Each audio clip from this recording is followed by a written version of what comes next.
Ezekiel chapter 1. On July 31st of my 30th year, while I was with the Judean exiles beside the Kibar River in Babylon, the heavens were opened to me, and I saw visions of God. This happened during the 5th year of King Jehoiachin's captivity.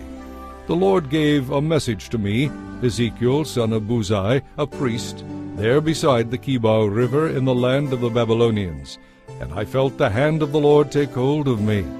As I looked, I saw a great storm coming toward me from the north, driving before it a huge cloud that flashed with lightning and shone with brilliant light. The fire inside the cloud glowed like gleaming amber. From the center of the cloud came 4 living beings that looked human, except that each had 4 faces and 2 pairs of wings. Their legs were straight like human legs, but their feet were split like calves' feet and shone like burnished bronze. Beneath each of their wings I could see human hands. The wings of each living being touched the wings of the 2 beings beside it. The living beings were able to fly in any direction without turning around. Each had a human face in the front, the face of a lion on the right side, the face of an ox on the left side, and the face of an eagle at the back. Each had 2 pairs of outstretched wings. 1 pair stretched out to touch the wings of the living beings on either side of it, and the other pair covered its body. They went in whatever direction the Spirit chose, and they moved straight forward in all directions without having to turn around. The living beings looked like bright coals of fire or brilliant torches, and it looked as though lightning was flashing back and forth among them. And the living beings darted to and fro like flashes of lightning. As I looked at these beings, I saw 4 wheels on the ground beneath them, 1 wheel belonging to each. The wheels sparkled as if made of chrysolite. All 4 wheels looked the same. Each wheel had a second wheel turning crosswise within it. The beings could move forward in any of the 4 directions they faced without turning as they moved. The rims of the 4 wheels were awesomely tall, and they were covered with eyes all around the edges. When the 4 living beings moved, the wheels moved with them. When they flew upward, the wheels went up too. The spirit of the 4 living beings was in the wheels. So wherever the Spirit went, the wheels and the living beings went too. When the living beings moved, the wheels moved. When the living beings stopped, the wheels stopped. When the living beings flew into the air, the wheels rose up, for the spirit of the living beings was in the wheels. There was a surface spread out above them like the sky. It sparkled like crystal. Beneath this surface, the wings of each living being stretched out to touch the other's wings, and each had 2 wings covering its body. As they flew, their wings roared like waves crashing against the shore, or like the voice of the Almighty, or like the shouting of a mighty army. When they stopped, they let down their wings. As they stood with their wings lowered, a voice spoke from beyond the crystal surface above them. Above the surface over their heads was what looked like a throne made of blue sapphire, and high above this throne was a figure whose appearance was like that of a man. From his waist up he looked like gleaming amber, flickering like a fire, and from his waist down he looked like a burning flame shining with splendor. All around him was a glowing halo, like a rainbow shining through the clouds. This was the way the glory of the Lord appeared to me. When I saw it, I fell face down in the dust, and I heard someone's voice speaking to me.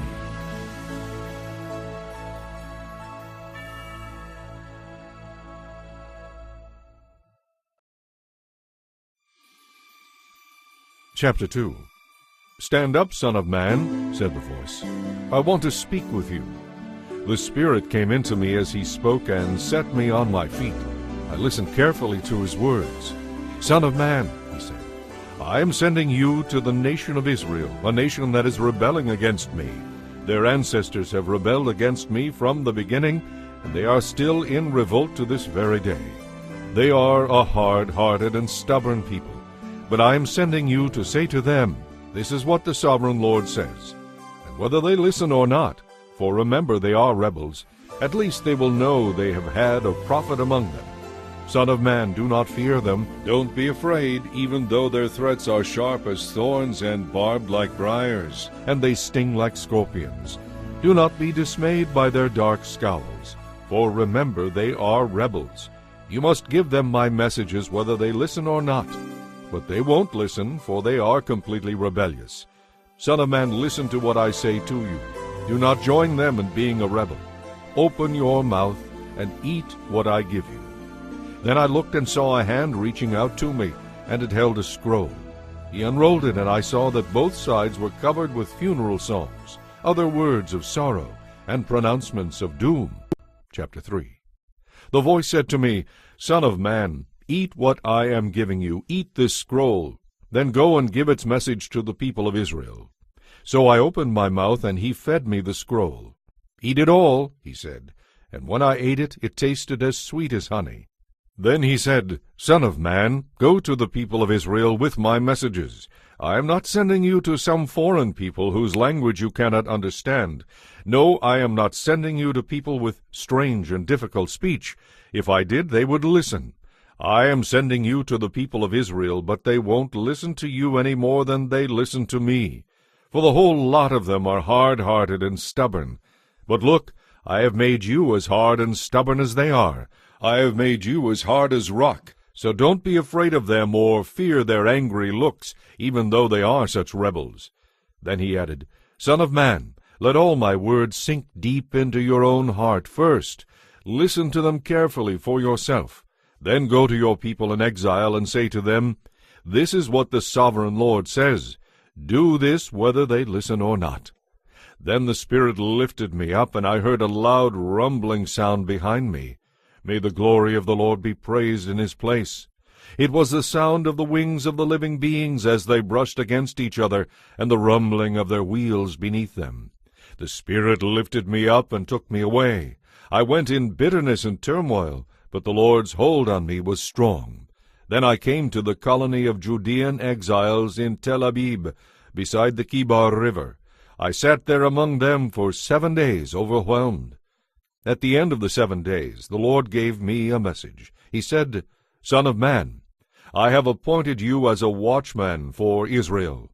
Whenever you receive a message from me, pass it on to the people immediately. If I warn the wicked, saying, You are under the penalty of death, but you fail to deliver the warning, they will die in their sins, and I will hold you responsible, demanding your blood for theirs. If you warn them and they keep on sinning and refuse to repent, they will die in their sins, but you will have saved your life, because you did what you were told to do. If good people turn bad and don't listen to my warning, they will die. If you did not warn them of the consequences, then they will die in their sins. Their previous good deeds won't help them, and I will hold you responsible, demanding your blood for theirs. But if you warn them and they repent, they will live, and you will have saved your own life too. Then the Lord took hold of me, and he said to me, Go out into the valley, and I will talk to you there.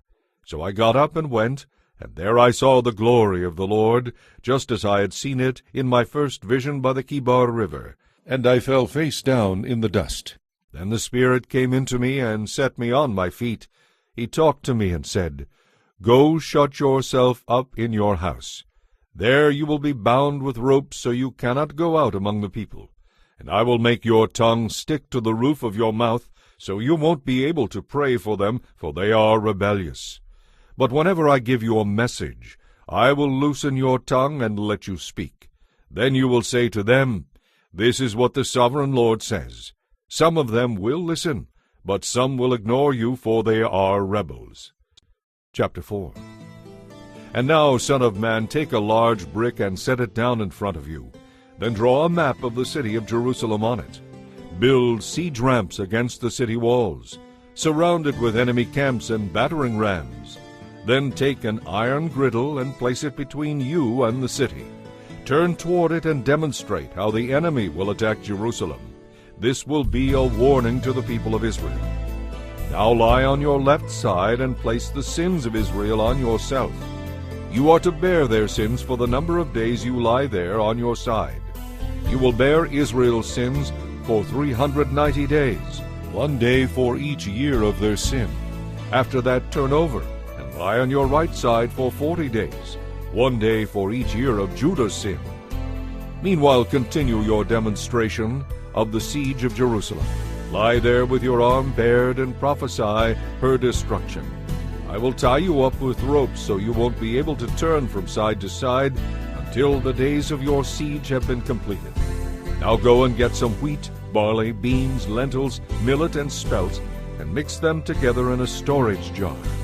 Use this food to make bread for yourself during the 390 days you will be lying on your side. Ration this out to yourself, 8 ounces of food for each day, and eat it at set times. Then measure out a jar of water for each day, and drink it at set times. Each day prepare your bread as you would barley cakes. While all the people are watching, bake it over a fire using dried human dung as fuel, and then eat the bread. For this is what the Lord says: Israel will eat defiled bread in the Gentile lands, where I will banish them. Then I said, O sovereign Lord, must I be defiled by using human dung? For I have never been defiled before. From the time I was a child until now, I have never eaten any animal that died of sickness or that I found dead, and I have never eaten any of the animals that our laws forbid. All right, the Lord said, you may bake your bread with cow dung instead of human dung. Then he told me, Son of man, I will cause food to be very scarce in Jerusalem. It will be weighed out with great care and eaten fearfully. The water will be portioned out drop by drop, and the people will drink it with dismay. Food and water will be so scarce that the people will look at one another in terror, and they will waste away under their punishment. Chapter 5. Son of man, take a sharp sword and use it as a razor to shave your head and beard. Use a scale to weigh the hair into 3 equal parts. Place a third of it at the center of your map of Jerusalem. After acting out the siege, burn it there. Scatter another third across your map and slash at it with a sword. Scatter the last third to the wind, for I will scatter my people with the sword. Keep just a bit of the hair and tie it up in your rope. Then take a few of these hairs out and throw them into the fire, burning them up.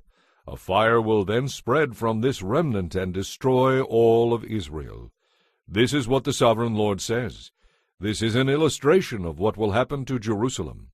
I placed her at the center of the nations, but she has rebelled against my regulations and has been even more wicked than the surrounding nations. She has refused to obey the laws I gave her to follow. So this is what the sovereign Lord says.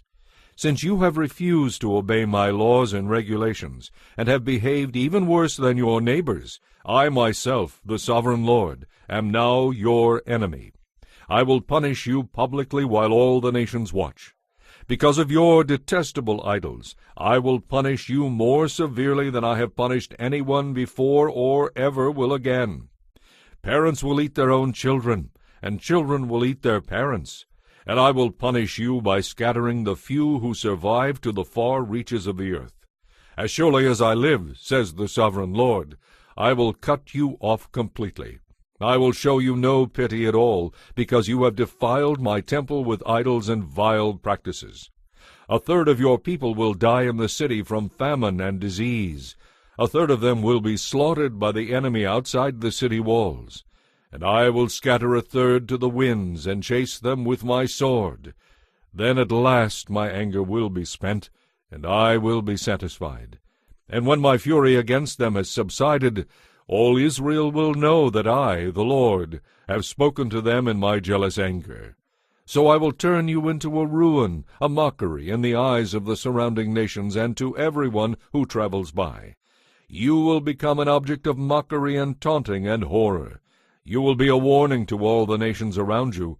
They will see what happens when the Lord turns against a nation in furious rebuke. I, the Lord, have spoken. I will shower you with the deadly arrows of famine to destroy you.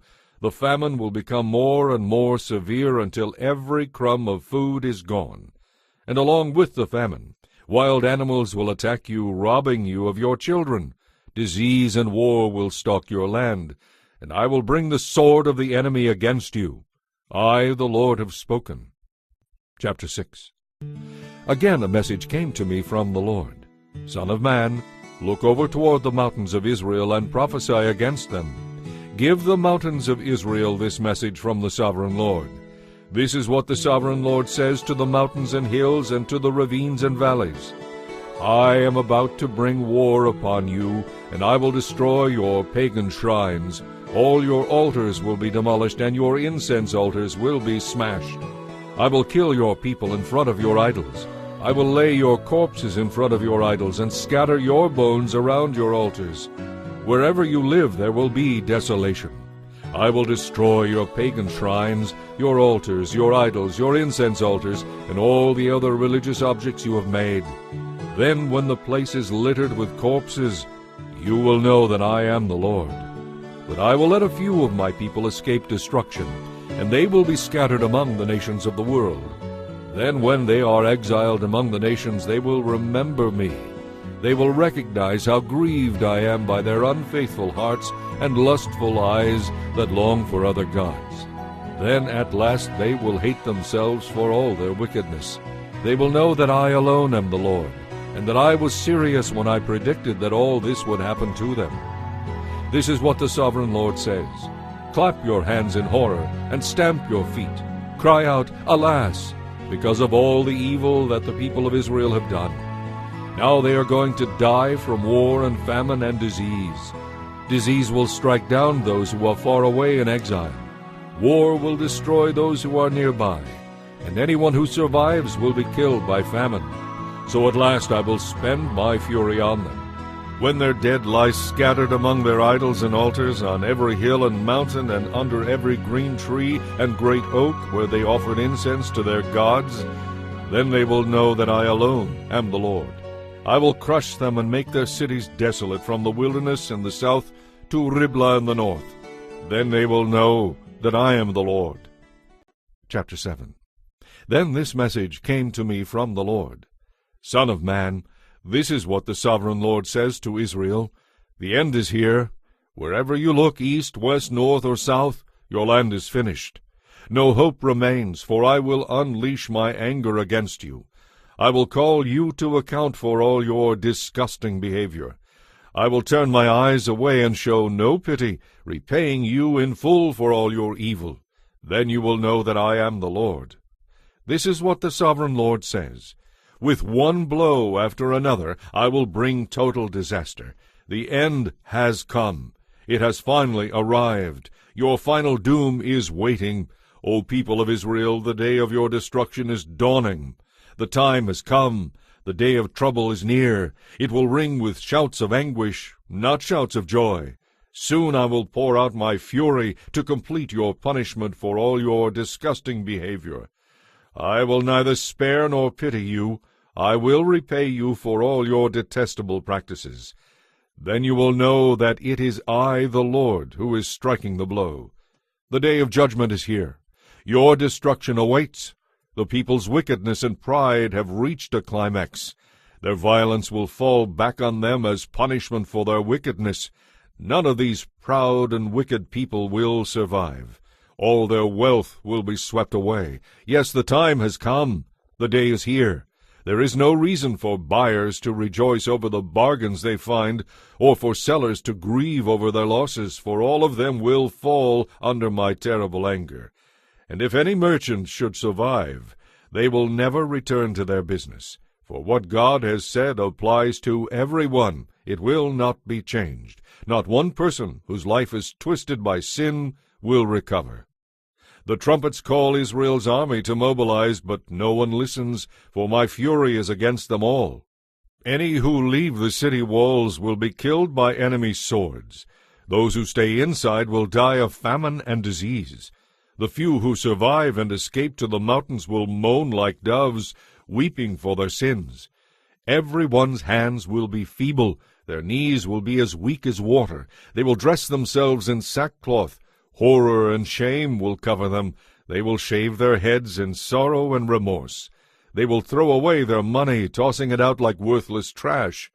It won't buy their deliverance in that day of the Lord's anger. It will neither satisfy nor feed them, for their love of money made them stumble into sin. They were proud of their gold jewelry, and used it to make vile and detestable idols. That is why I will make all their wealth disgusting to them. I will give it as plunder to foreigners from the most wicked of nations, and they will defile it. I will hide my eyes as these robbers invade my treasured land and corrupt it. Prepare chains for my people, for the land is bloodied by terrible crimes. Jerusalem is filled with violence. I will bring the most ruthless of nations to occupy their homes. I will break down their proud fortresses and defile their sanctuaries. Terror and trembling will overcome my people. They will look for peace, but will not find it. Calamity will follow calamity. Rumor will follow rumor. They will look in vain for a vision from the prophets. They will receive no teaching from the priests and no counsel from the leaders. The king and the prince will stand helpless, weeping in despair, and the people's hands will tremble with fear. I will bring against them the evil they have done to others, and they will receive the punishment they so richly deserve. Then they will know that I am the Lord. Chapter 8. Then on September 17th, during the 6th year of King Jehoiachin's captivity, while the leaders of Judah were in my home, the sovereign Lord took hold of me. I saw a figure that appeared to be a man. From the waist down he looked like a burning flame. From the waist up he looked like gleaming amber. He put out what seemed to be a hand and took me by the hair. Then the Spirit lifted me up into the sky and transported me in a vision of God to Jerusalem. I was taken to the north gate of the inner courtyard of the temple, where there is a large idol that has made the Lord very angry. Suddenly, the glory of the God of Israel was there, just as I had seen it before in the valley. Then the Lord said to me, Son of man, look toward the north. So I looked, and there to the north, beside the entrance to the gate of the altar, stood the idol that had made the Lord so angry. Son of man, he said, do you see what they are doing? Do you see the great sins the people of Israel are doing to drive me from my temple? But come, you will see even greater sins than these. Then he brought me to the door of the temple courtyard, where I could see an opening in the wall. He said to me, Now, son of man, dig into the wall. So I dug into the wall and uncovered a door to a hidden room. Go in, he said, and see the unspeakable wickedness going on in there. So I went in and saw the walls engraved with all kinds of snakes, lizards, and hideous creatures. I also saw the various idols worshipped by the people of Israel. 70 leaders of Israel were standing there with Jaazaniah son of Shaphan in the middle. Each of them held an incense burner, so there was a thick cloud of incense above their heads. Then the Lord said to me, Son of man, have you seen what the leaders of Israel are doing with their idols in dark rooms? They are saying, The Lord doesn't see us. He has deserted our land. Then he added, Come, and I will show you greater sins than these. He brought me to the north gate of the Lord's temple, and some women were sitting there weeping for the god Tammuz. Have you seen this? He asked. But I will show you even greater sins than these. Then he brought me into the inner courtyard of the Lord's temple. At the entrance between the foyer and the bronze altar, about 25 men were standing with their backs to the Lord's temple. They were facing eastward, worshipping the sun. Have you seen this, Son of man? He asked.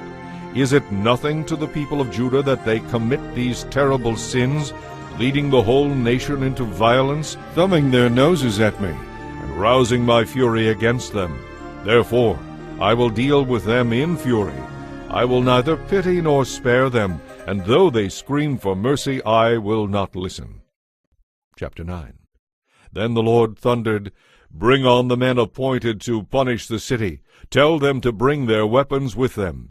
6 men soon appeared from the upper gate that faces north, each carrying a battle club in his hand. One of them was dressed in linen and carried a writer's case strapped to his side. They all went into the temple courtyard and stood beside the bronze altar. Then the glory of the God of Israel rose up between the cherubim where it had rested, and moved to the entrance of the temple. And the Lord called to the man dressed in linen who was carrying the writer's case. He said to him, Walk through the streets of Jerusalem and put a mark on the foreheads of all those who weep and sigh because of the sins they see around them. Then I heard the Lord say to the other men, Follow him through the city, and kill everyone whose forehead is not marked. Show no mercy, have no pity. Kill them all, old and young, girls and women and little children. But do not touch anyone with the mark. Begin your task right here at the temple." So they began by killing the 70 leaders. "Defile the temple," the Lord commanded. "Fill its courtyards with the bodies of those you kill. Go." So they went throughout the city, and did as they were told. While they were carrying out their orders, I was all alone. I fell face down in the dust and cried out, "O sovereign Lord, will your fury against Jerusalem wipe out everyone left in Israel?" Then he said to me, "The sins of the people of Israel and Judah are very great. The entire land is full of murder. The city is filled with injustice. They are saying, 'The Lord doesn't see it. The Lord has forsaken the land.' So I will not spare them or have any pity on them. I will fully repay them for all they have done." Then the man in linen clothing, who carried the writer's case, reported back and said, "I have finished the work you gave me to do." Chapter 10. As I looked, I saw what appeared to be a throne of blue sapphire above the crystal surface over the heads of the cherubim. Then the Lord spoke to the man in linen clothing and said, "Go in between the whirling wheels beneath the cherubim and take a handful of glowing coals and scatter them over the city." He did this as I watched. The cherubim were standing at the south end of the temple when the man went in, and the cloud of glory filled the inner courtyard. Then the glory of the Lord rose up from above the cherubim and went over to the door of the temple. The temple was filled with this cloud of glory, and the temple courtyard glowed brightly with the glory of the Lord. The moving wings of the cherubim sounded like the voice of God Almighty, and could be heard clearly in the outer courtyard. The Lord said to the man in linen clothing, "Go between the cherubim, and take some burning coals from between the wheels." So the man went in and stood beside one of the wheels.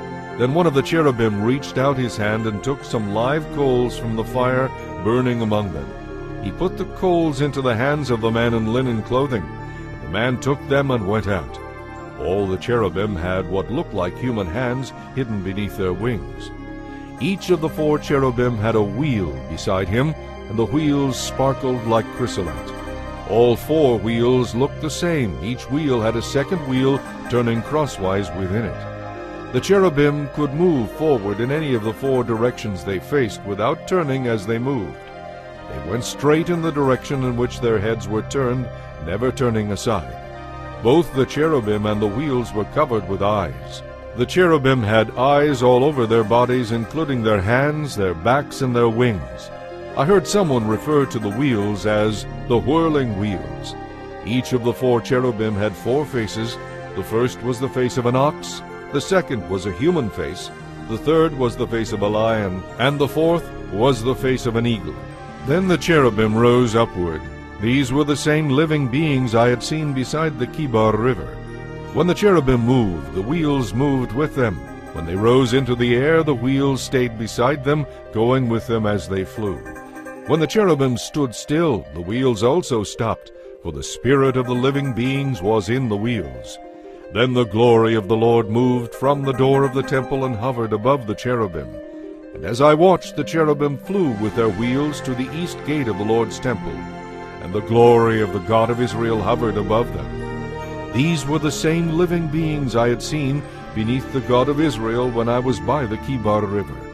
I knew they were cherubim, for each had 4 faces and 4 wings, and what looked like human hands under their wings. Their faces, too, were just like the faces of the beings I had seen at the Kibar, and they traveled straight ahead just as the others had. Chapter 11. Then the Spirit lifted me and brought me over to the east gateway of the Lord's temple, where I saw 25 prominent men of the city. Among them were Jaazaniah son of Azur and Pelatiah son of Benaiah, who were leaders among the people. Then the Spirit said to me, "Son of man, these are the men who are responsible for the wicked counsel being given in this city. They say to the people, 'Is it not a good time to build houses? Our city is like an iron pot. Inside it we will be like meat, safe from all harm.' Therefore, Son of man, prophesy against them loudly and clearly." Then the Spirit of the Lord came upon me, and he told me to say, "This is what the Lord says to the people of Israel. Is that what you are saying? Yes, I know it is, for I know every thought that comes into your minds. You have murdered endlessly and filled your streets with the dead. Therefore this is what the sovereign Lord says. This city is an iron pot, but the victims of your injustice are the pieces of meat. And you are not safe, for I will soon drag you from the city.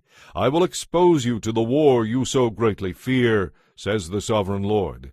I will drive you out of Jerusalem and hand you over to foreigners who will carry out my judgments against you. You will be slaughtered all the way to the borders of Israel, and then you will know that I am the Lord. No, this city will not be an iron pot for you, and you will not be the meat safe inside. I will judge you even to the borders of Israel, and you will know that I am the Lord. For you have refused to obey me. Instead you have copied the sins of the nations around you. While I was still speaking, Pelatiah son of Benaiah suddenly died. Then I fell face down in the dust and cried out, O sovereign Lord, are you going to kill everyone in Israel? Then this message came to me from the Lord. Son of man, the people still left in Jerusalem are talking about their relatives in exile, saying, They are far away from the Lord, so now he has given their land to us. Therefore give the exiles this message from the sovereign Lord. Although I have scattered you in the countries of the world, I will be a sanctuary to you during your time in exile. I, the sovereign Lord, will gather you back from the nations where you are scattered, and I will give you the land of Israel once again. When the people return to their homeland, they will remove every trace of their detestable idol worship, and I will give them singleness of heart and put a new spirit within them. I will take away their hearts of stone and give them tender hearts instead, so they will obey my laws and regulations. Then they will truly be my people, and I will be their God. But as for those who long for idols, I will repay them fully for their sins, says the sovereign Lord. Then the cherubim lifted their wings and rose into the air with their wheels beside them, and the glory of the God of Israel hovered above them. Then the glory of the Lord went up from the city and stopped above the mountain to the east.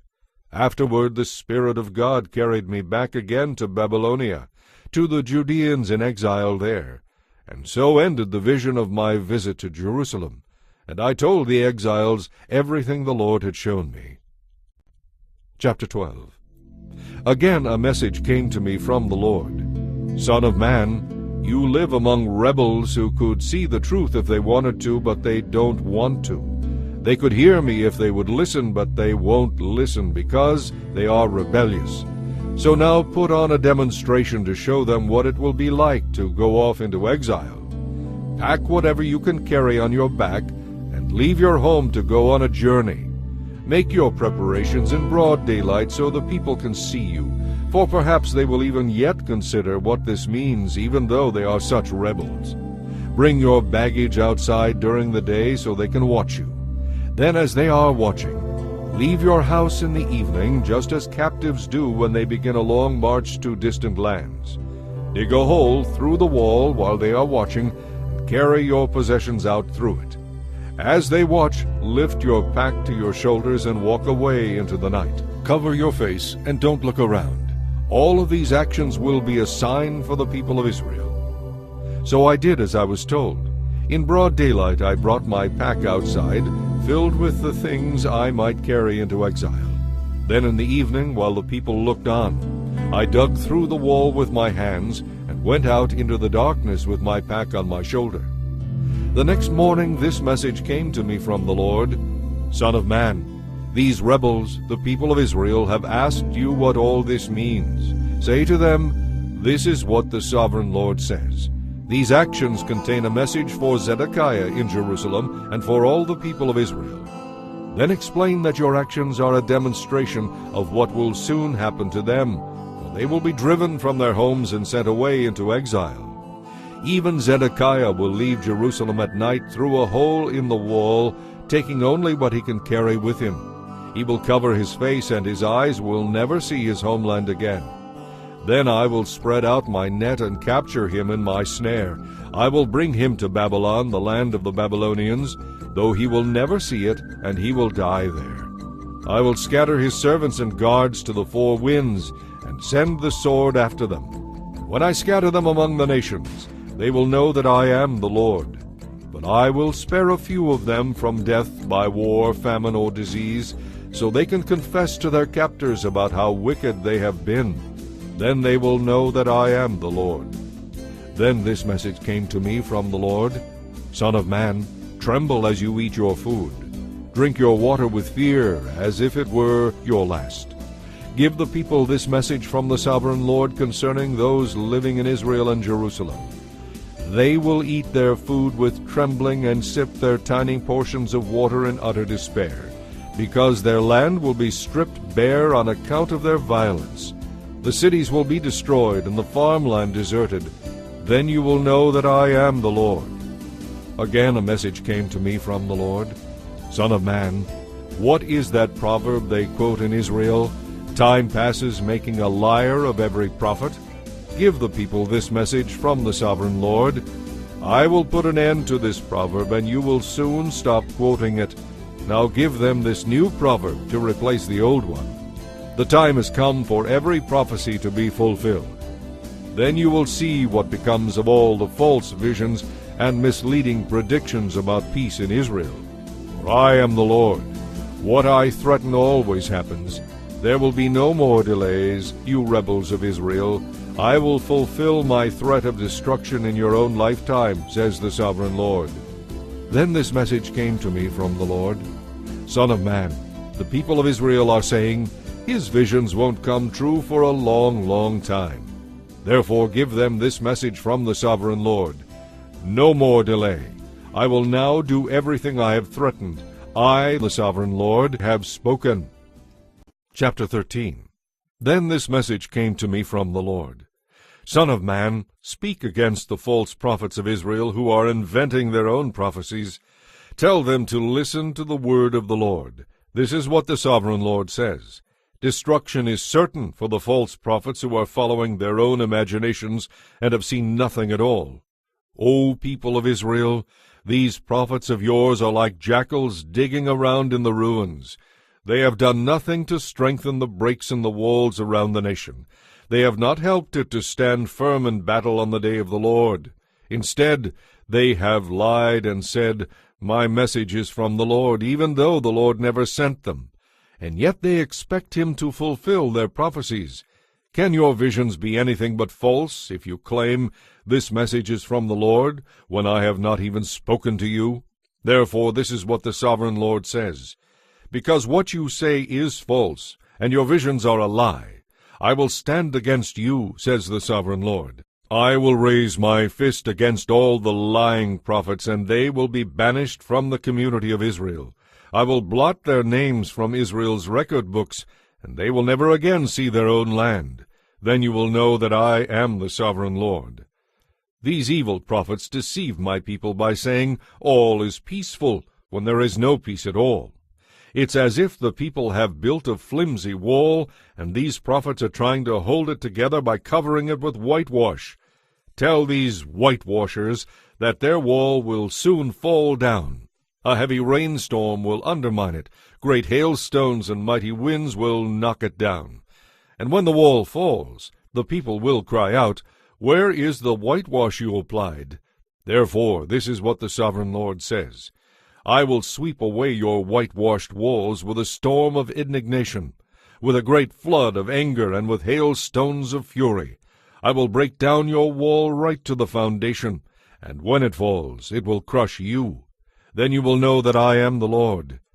At last my anger against the wall and those who covered it with whitewash will be satisfied. Then I will say to you, The wall and those who whitewashed it are both gone. They were lying prophets who claimed peace would come to Jerusalem when there was no peace. I, the sovereign Lord, have spoken. Now, Son of man, also speak out against the women who prophesy from their own imaginations. This is what the sovereign Lord says. Destruction is certain for you women who are ensnaring the souls of my people, both young and old alike. You tie magic charms on their wrists and furnish them with magic veils. Do you think you can trap others without bringing destruction on yourselves? You turn my people away from me for a few handfuls of barley or a piece of bread. By lying to my people who love to listen to lies, you kill those who should not die, and you promise life to those who should not live. And so the Sovereign Lord says, I am against all your magic charms which you use to ensnare my people like birds. I will tear them from your arms, setting my people free like birds set free from a cage. I will tear off the magic veils and save my people from your grasp. They will no longer be your victims. Then you will know that I am the Lord. You have discouraged the righteous with your lies, when I didn't want them to suffer grief. And you have encouraged the wicked by promising them life, even though they continue in their sins. But you will no longer talk of seeing visions that you never saw, nor will you practice your magic, for I will rescue my people from your grasp. Then you will know that I am the Lord. Chapter 14. Then some of the leaders of Israel visited me, and while they were there, this message came to me from the Lord. Son of man, these leaders have set up idols in their hearts. They have embraced things that lead them into sin. Why should I let them ask me anything? Give them this message from the Sovereign Lord. I, the Lord, will punish the people of Israel who set up idols in their hearts, so they fall into sin, and then come to a prophet asking for help. I will do this to capture the minds and hearts of all my people who have turned from me to worship their detestable idols. Therefore give the people of Israel this message from the Sovereign Lord. Repent and turn away from your idols, and stop all your loathsome practices. I, the Lord, will punish all those, both Israelites and foreigners, who reject me and set up idols in their hearts so they fall into sin, and who then come to a prophet asking for my advice. I will turn against such people and make a terrible example of them, destroying them. Then you will know that I am the Lord. And if a prophet is deceived and gives a message anyway, it is because I, the Lord, have deceived that prophet. I will stand against such prophets and cut them off from the community of Israel. False prophets and hypocrites, evil people who claim to want my advice, will all be punished for their sins. In this way, the people of Israel will learn not to stray from me, polluting themselves with sin. They will be my people, and I will be their God, says the Sovereign Lord. Then this message came to me from the Lord. Son of man, suppose the people of a country were to sin against me, and I lifted my fist to crush them, cutting off their food supply and sending a famine to destroy both people and animals alike. Even if Noah, Daniel, and Job were there, their righteousness would save no one but themselves, declares the Sovereign Lord. Or suppose I were to send an invasion of dangerous wild animals to devastate the land and kill the people. Even if these 3 men were there, the Sovereign Lord swears that it would do no good. It wouldn't save the people from destruction. Those 3 alone would be saved, but the land would be devastated. Or suppose I were to bring war against the land, and I told enemy armies to come and destroy everything. Even if these 3 men were in the land, the Sovereign Lord swears that they could not save the people. They alone would be saved. Or suppose I were to pour out my fury by sending an epidemic of disease into the land, and the plague killed people and animals alike. Even if Noah, Daniel, and Job were living there, the Sovereign Lord swears that they could not save the people. They alone would be saved by their righteousness. Now this is what the Sovereign Lord says. How terrible it will be when all 4 of these fearsome punishments fall upon Jerusalem: war, famine, beasts, and plague, destroying all her people and animals. Yet there will be survivors, and they will come here to join you as exiles in Babylon. You will see with your own eyes how wicked they are, and then you will feel better about what I have done to Jerusalem. When you meet them and see their behavior, you will agree that these things are not being done to Israel without cause, says the Sovereign Lord. Chapter 15. Then this message came to me from the Lord. Son of man, how does a grapevine compare to a tree? Is a vine's wood as useful as the wood of a tree? Can its wood be used for making things like pegs to hang up pots and pans? No, it can only be used for fuel, and even as fuel it burns too quickly. Vine branches are useless both before and after being put into the fire. And this is what the Sovereign Lord says: The people of Jerusalem are like grapevines growing among the trees of the forest. Since they are useless, I have set them aside to be burned. And I will see to it that if they escape from one fire, they will fall into another. When this happens, you will know that I am the Lord. And I will make the land desolate because my people have been unfaithful to me, says the Sovereign Lord. Chapter 16. Then another message came to me from the Lord. Son of man, confront Jerusalem with her loathsome sins. Give her this message from the Sovereign Lord. You are nothing but a Canaanite. Your father was an Amorite, and your mother a Hittite. When you were born, no one cared about you. Your umbilical cord was left uncut, and you were never washed, rubbed with salt, and dressed in warm clothing. No one had the slightest interest in you. No one pitied you or cared for you. On the day you were born, you were dumped in a field and left to die unwatered. But I came by and saw you there, helplessly kicking about in your own blood. As you lay there, I said, Live, and I helped you to thrive like a plant in the field. You grew up and became a beautiful jewel. Your breasts became full, and your hair grew, though you were still naked.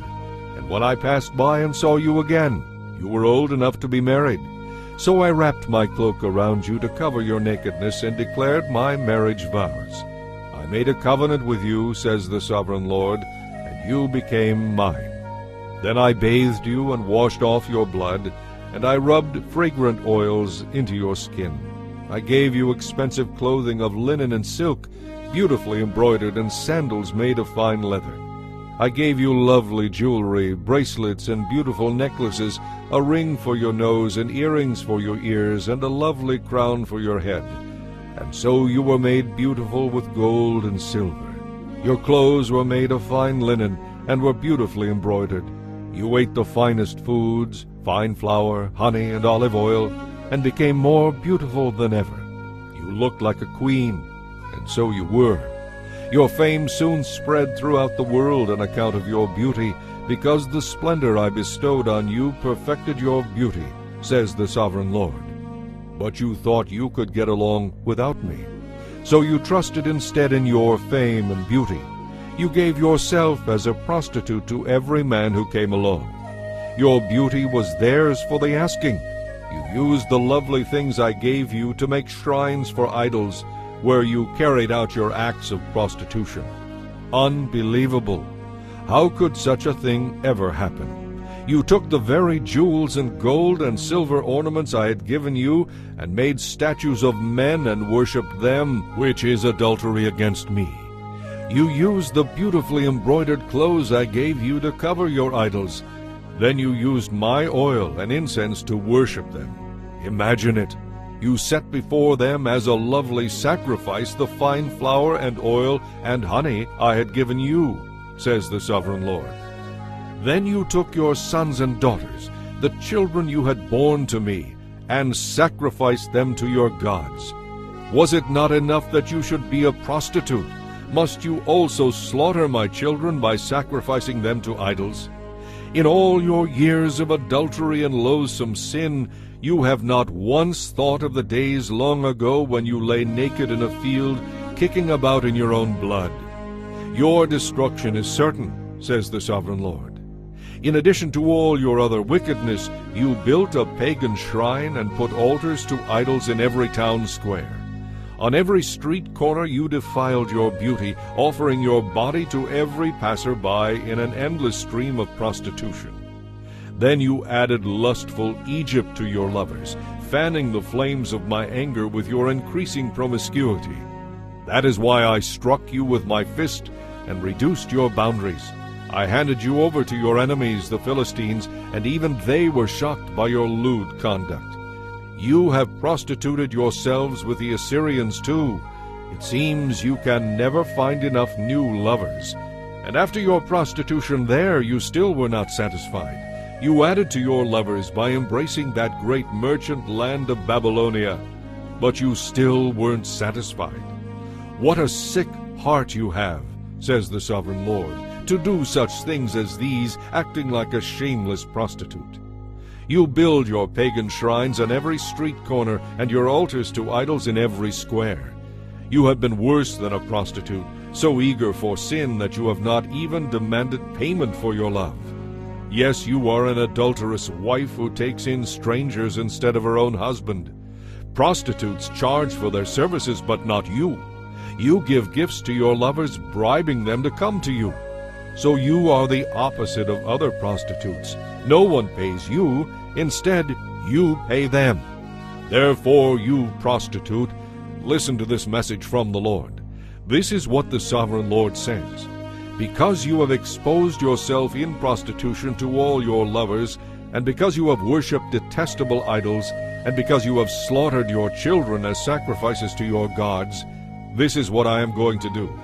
I will gather together all your allies, these lovers of yours with whom you have sinned, both those you loved and those you hated, and I will strip you naked in front of them so they can stare at you.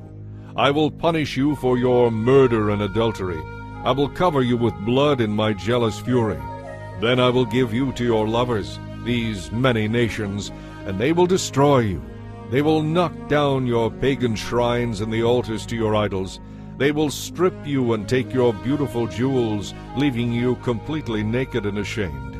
They will band together in a mob to stone you and run you through with swords. They will burn your homes and punish you in front of many women. I will see to it that you stop your prostitution and end your payments to your many lovers. Then at last my fury against you will be spent, and my jealous anger will subside. I will be calm and will not be angry with you any more. But first, because you have not remembered your youth, but have angered me by doing all these evil things, I will fully repay you for all your sins, says the sovereign Lord. For to all your disgusting sins you have added these lewd acts. Everyone who makes up proverbs will say of you, like mother, like daughter. For your mother loathed her husband and her children, and so do you. And you are exactly like your sisters, for they despised their husbands and their children. Truly, your mother must have been a Hittite, and your father an Amorite. Your older sister was Samaria, who lived with her daughters in the north. Your younger sister was Sodom, who lived with her daughters in the south. But you have not merely sinned as they did. No, that was nothing to you. In a very short time you far surpassed them. As surely as I live, says the sovereign Lord, Sodom and her daughters were never as wicked as you and your daughters.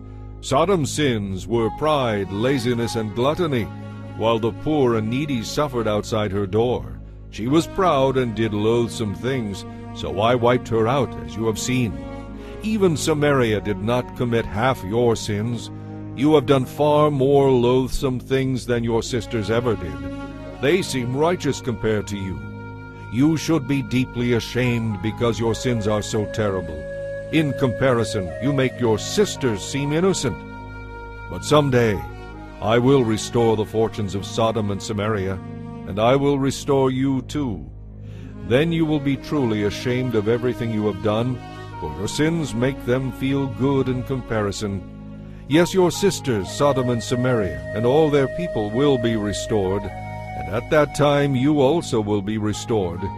In your proud days you held Sodom in contempt, but now your greater wickedness has been exposed to all the world, and you are the one who is scorned by Edom and all her neighbors, and by Philistia. This is your punishment for all your disgusting sins, says the Lord. Now this is what the sovereign Lord says. I will give you what you deserve, for you have taken your solemn vows lightly by breaking your covenant.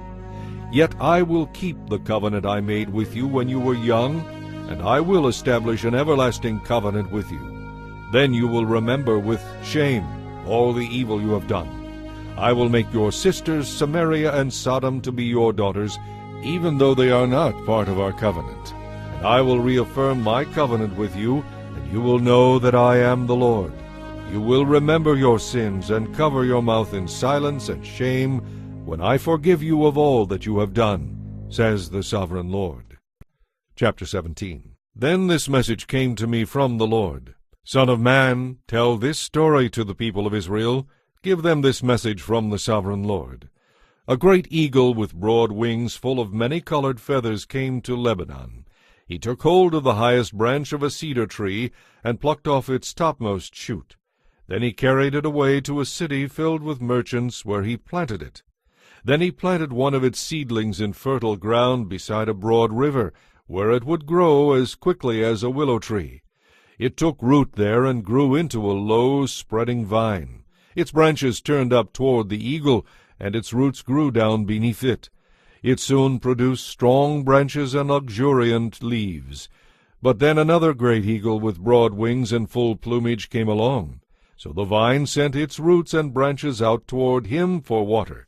The vine did this even though it was already planted in good soil and had plenty of water, so it could grow into a splendid vine and produce rich leaves and luscious fruit. So now the sovereign Lord asks, should I let this vine grow and prosper? No, I will pull it out, roots and all. I will cut off its fruit and let its leaves wither and die. I will pull it out easily enough. It won't take a strong arm or a large army to do it. Then when the vine is transplanted, will it thrive? No, it will wither away completely when the east wind blows against it. It will die in the same good soil where it had grown so well. Then this message came to me from the Lord. Say to these rebels of Israel, don't you understand the meaning of this riddle of the eagles? I will tell you, says the sovereign Lord. The king of Babylon came to Jerusalem, took away her king and princes, and brought them to Babylon. He made a treaty with a member of the royal family and made him take an oath of loyalty. He also exiled Israel's most influential leaders, so Israel would not become strong again and revolt. Only by keeping her treaty with Babylon could Israel maintain her national identity. Nevertheless, this man of Israel's royal family rebelled against Babylon, sending ambassadors to Egypt to request a great army and many horses. Can Israel break her sworn treaties like that and get away with it? No, for as surely as I live, says the sovereign Lord, the king of Israel will die in Babylon, the land of the king who put him in power, and whose treaty he despised and broke. Pharaoh and all his mighty army will fail to help Israel when the king of Babylon lays siege to Jerusalem again and destroys the lives of many. For the king of Israel broke his treaty after swearing to obey, therefore he will not escape.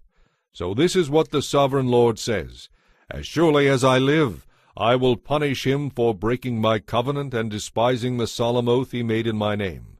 I will throw my net over him and capture him in my snare. I will bring him to Babylon and deal with him there for this treason against me. And all the best warriors of Israel will be killed in battle, and those remaining in the city will be scattered to the four winds. Then you will know that I, the Lord, have spoken these words. And the sovereign Lord says, I will take a tender shoot from the top of a tall cedar, and I will plant it on the top of Israel's highest mountain. It will become a noble cedar, sending forth its branches and producing seed. Birds of every sort will nest in it, finding shelter beneath its branches. And all the trees will know that it is I, the Lord, who cuts down the tall tree and helps the short tree to grow tall. It is I who makes the green tree wither and gives new life to the dead tree. I, the Lord, have spoken. I will do what I have said. Chapter 18. Then another message came to me from the Lord. Why do you quote this proverb in the land of Israel? The parents have eaten sour grapes, but their children's mouths pucker at the taste. As surely as I live, says the sovereign Lord, you will not say this proverb any more in Israel. For all people are mine to judge, both parents and children alike. And this is my rule. The person who sins will be the one who dies. Suppose a certain man is just and does what is lawful and right, and he has not feasted in the mountains before Israel's idols or worshipped them. And suppose he does not commit adultery or have intercourse with a woman during her menstrual period. Suppose he is a merciful creditor, not keeping the items given in pledge by poor debtors, and does not rob the poor, but instead gives food to the hungry and provides clothes for people in need. And suppose he grants loans without interest, stays away from injustice, is honest and fair when judging others, and faithfully obeys my laws and regulations. Anyone who does these things is just, and will surely live, says the sovereign Lord. But suppose that man has a son who grows up to be a robber or murderer and refuses to do what is right, and suppose that son does all the evil things his father would never do, worships idols on the mountains, commits adultery, oppresses the poor and helpless, steals from debtors by refusing to let them redeem what they have given in pledge, worships idols and takes part in loathsome practices, and lends money at interest. Should such a sinful person live? No, he must die and must take full blame. But suppose that sinful son in turn has a son who sees his father's wickedness but decides against that kind of life. Suppose this son refuses to worship idols on the mountains, does not commit adultery, and does not exploit the poor, but instead is fair to debtors and does not rob them. And suppose this son feeds the hungry, provides clothes for the needy, helps the poor, does not lend money at interest, and obeys all my regulations and laws. Such a person will not die because of his father's sins. He will surely live. But the father will die for the many sins he committed, for being cruel and robbing close relatives, doing what was clearly wrong among his people. What? You ask. Doesn't the child pay for the parent's sins? No. For if the child does what is right and keeps my laws, that child will surely live. The one who sins is the one who dies. The child will not be punished for the parent's sins, and the parent will not be punished for the child's sins. Righteous people will be rewarded for their own goodness, and wicked people will be punished for their own wickedness. But if wicked people turn away from all their sins and begin to obey my laws and do what is just and right, they will surely live and not die. All their past sins will be forgotten, and they will live because of the righteous things they have done. Do you think, asks the sovereign Lord, that I like to see wicked people die? Of course not. I only want them to turn from their wicked ways and live. However, if righteous people turn to sinful ways and start acting like other sinners, should they be allowed to live? No, of course not. All their previous goodness will be forgotten, and they will die for their sins. Yet you say, the Lord isn't being just. Listen to me, O people of Israel. Am I the one who is unjust, or is it you? When righteous people turn from being good and start doing sinful things, they will die for it. Yes, they will die because of their sinful deeds. And if wicked people turn away from their wickedness, obey the law, and do what is just and right, they will save their lives. They will live, because after thinking it over they decided to turn from their sins. Such people will not die. And yet the people of Israel keep saying, the Lord is unjust. O people of Israel, it is you who are unjust, not I. Therefore I will judge each of you, O people of Israel, according to your actions, says the sovereign Lord. Turn from your sins. Don't let them destroy you. Put all your rebellion behind you, and get for yourselves a new heart and a new spirit. For why should you die, O people of Israel? I don't want you to die, says the sovereign Lord. Turn back and live. Chapter 19. Sing this funeral song for the princes of Israel. What is your mother? A lioness among lions? She lay down among the young lions and reared her cubs. She raised one of her cubs to become a strong young lion. He learned to catch and devour prey, and he became a man-eater. Then the nations heard about him, and he was trapped in their pit. They led him away in chains to the land of Egypt. When the mother lion saw that all her hopes for him were gone, she took another of her cubs and taught him to be a strong lion. He prowled among the other lions and became a leader among them. He learned to catch and devour prey, and he too became a man-eater. He demolished fortresses in nearby nations and destroyed their towns and cities. Their farms were desolated and their crops were destroyed. Every one in the land trembled in fear when they heard him roar. Then the armies of the nations attacked him, surrounding him from every direction. They spread out their nets for him and captured him in their pit. With hooks they dragged him into a cage and brought him before the king of Babylon. They held him in captivity, so his voice could never again be heard on the mountains of Israel. Your mother was like a vine planted by the water's edge. It had lush green foliage because of the abundant water. Its branches became very strong, strong enough to be a ruler's scepter. It soon became very tall, towering above all the others. It stood out because of its height, and because of its many lush branches. But the vine was uprooted in fury, and thrown down to the ground. The desert wind dried up its fruit, and tore off its branches. Its stem was destroyed by fire. Now the vine is growing in the wilderness, where the ground is hard and dry. A fire has come from its branches and devoured its fruit. None of the remaining limbs is strong enough to be a ruler's scepter. This is a funeral song, and it is now time for the funeral. Chapter 20. On August 14th, during the 7th year of King Jehoiachin's captivity, some of the leaders of Israel came to request a message from the Lord.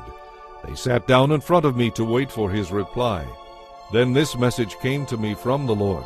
Son of man, give the leaders of Israel this message from the sovereign Lord. How dare you come to ask for my help? As surely as I live, I will tell you nothing.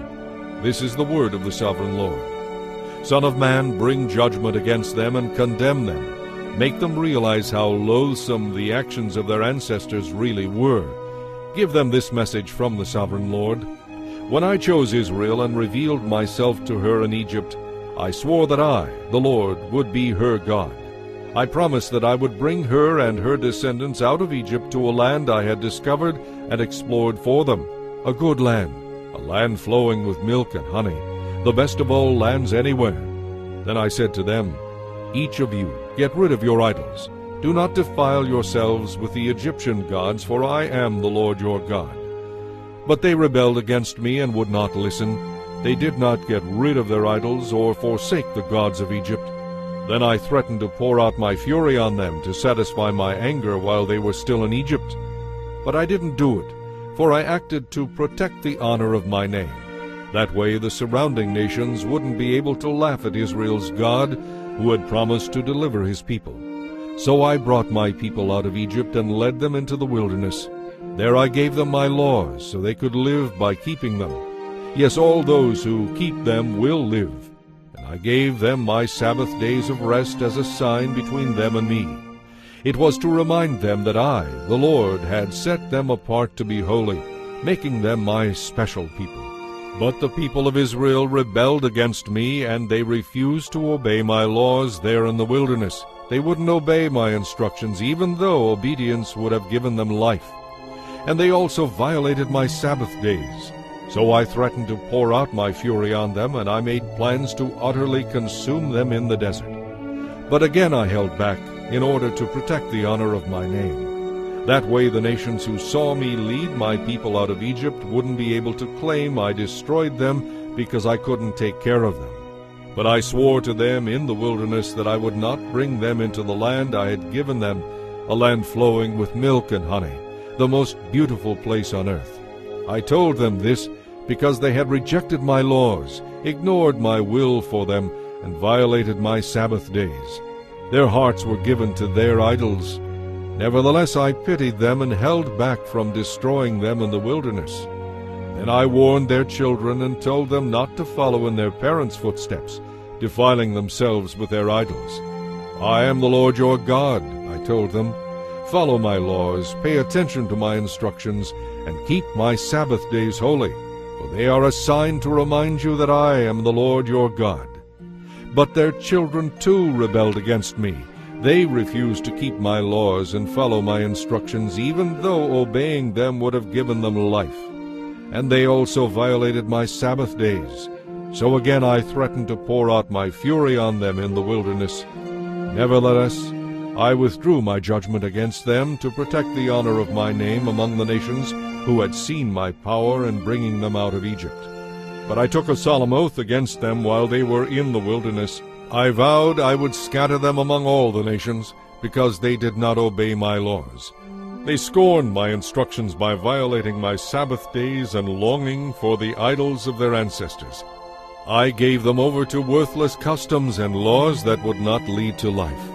I let them pollute themselves with the very gifts I had given them, and I allowed them to give their firstborn children as offerings to their gods, so I might devastate them and show them that I alone am the Lord.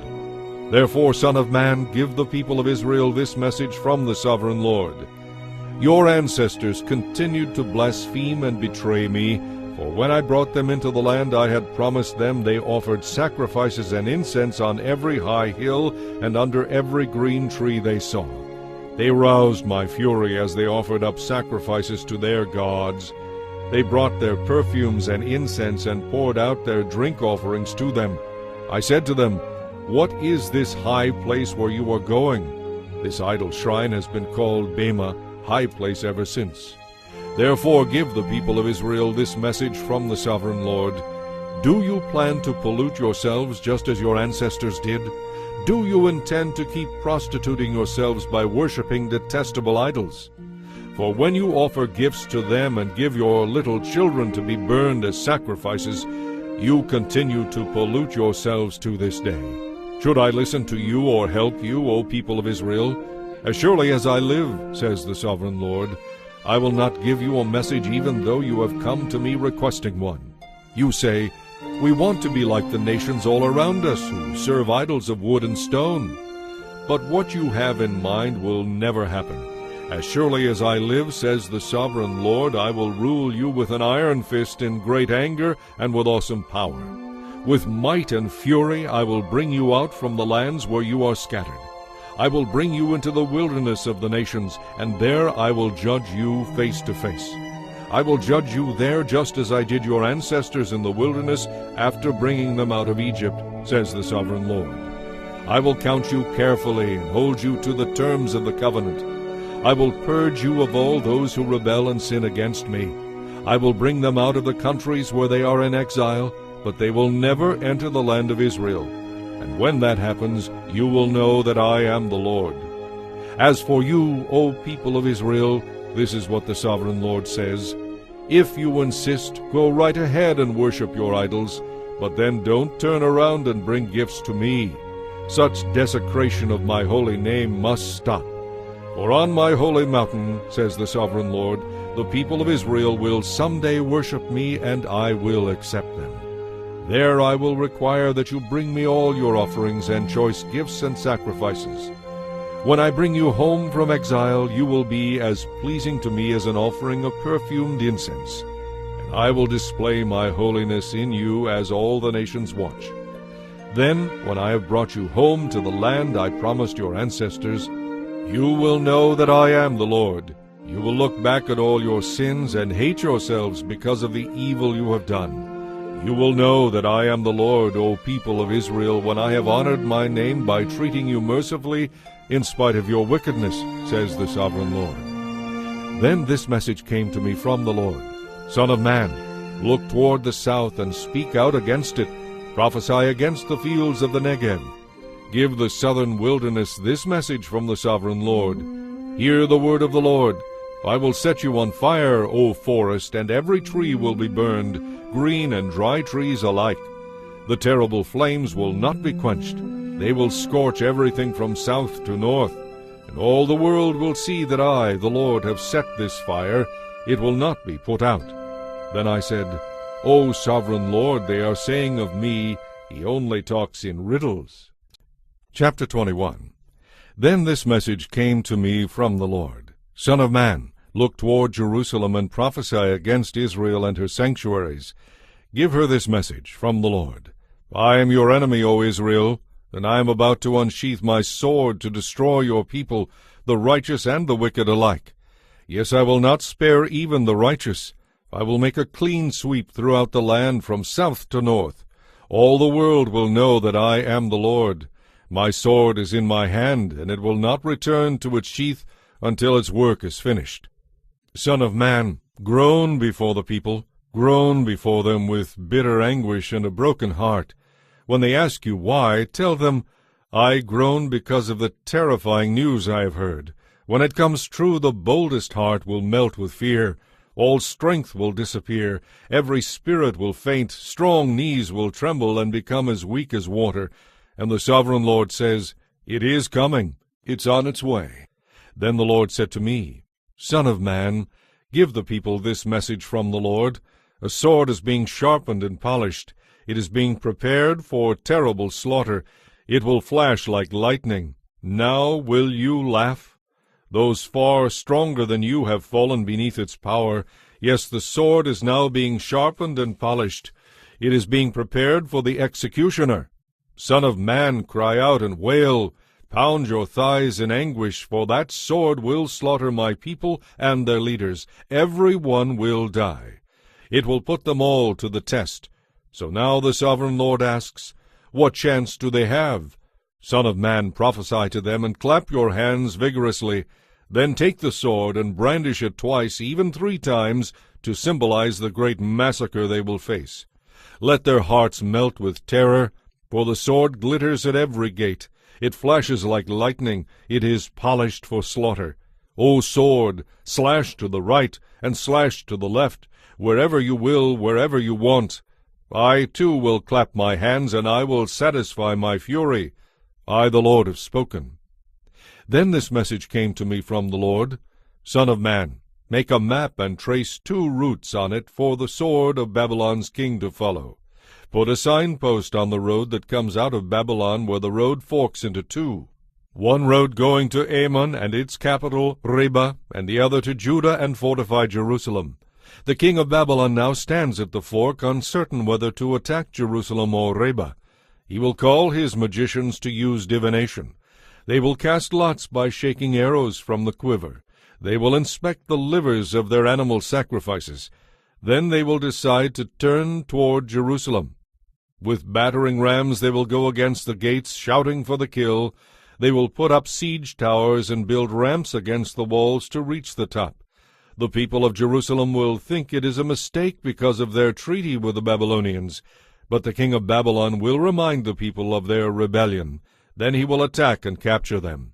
Therefore this is what the sovereign Lord says. Again and again your guilt cries out against you, for you are not ashamed of your sin. You don't even try to hide it. Wherever you go, whatever you do, all your actions are filled with sin.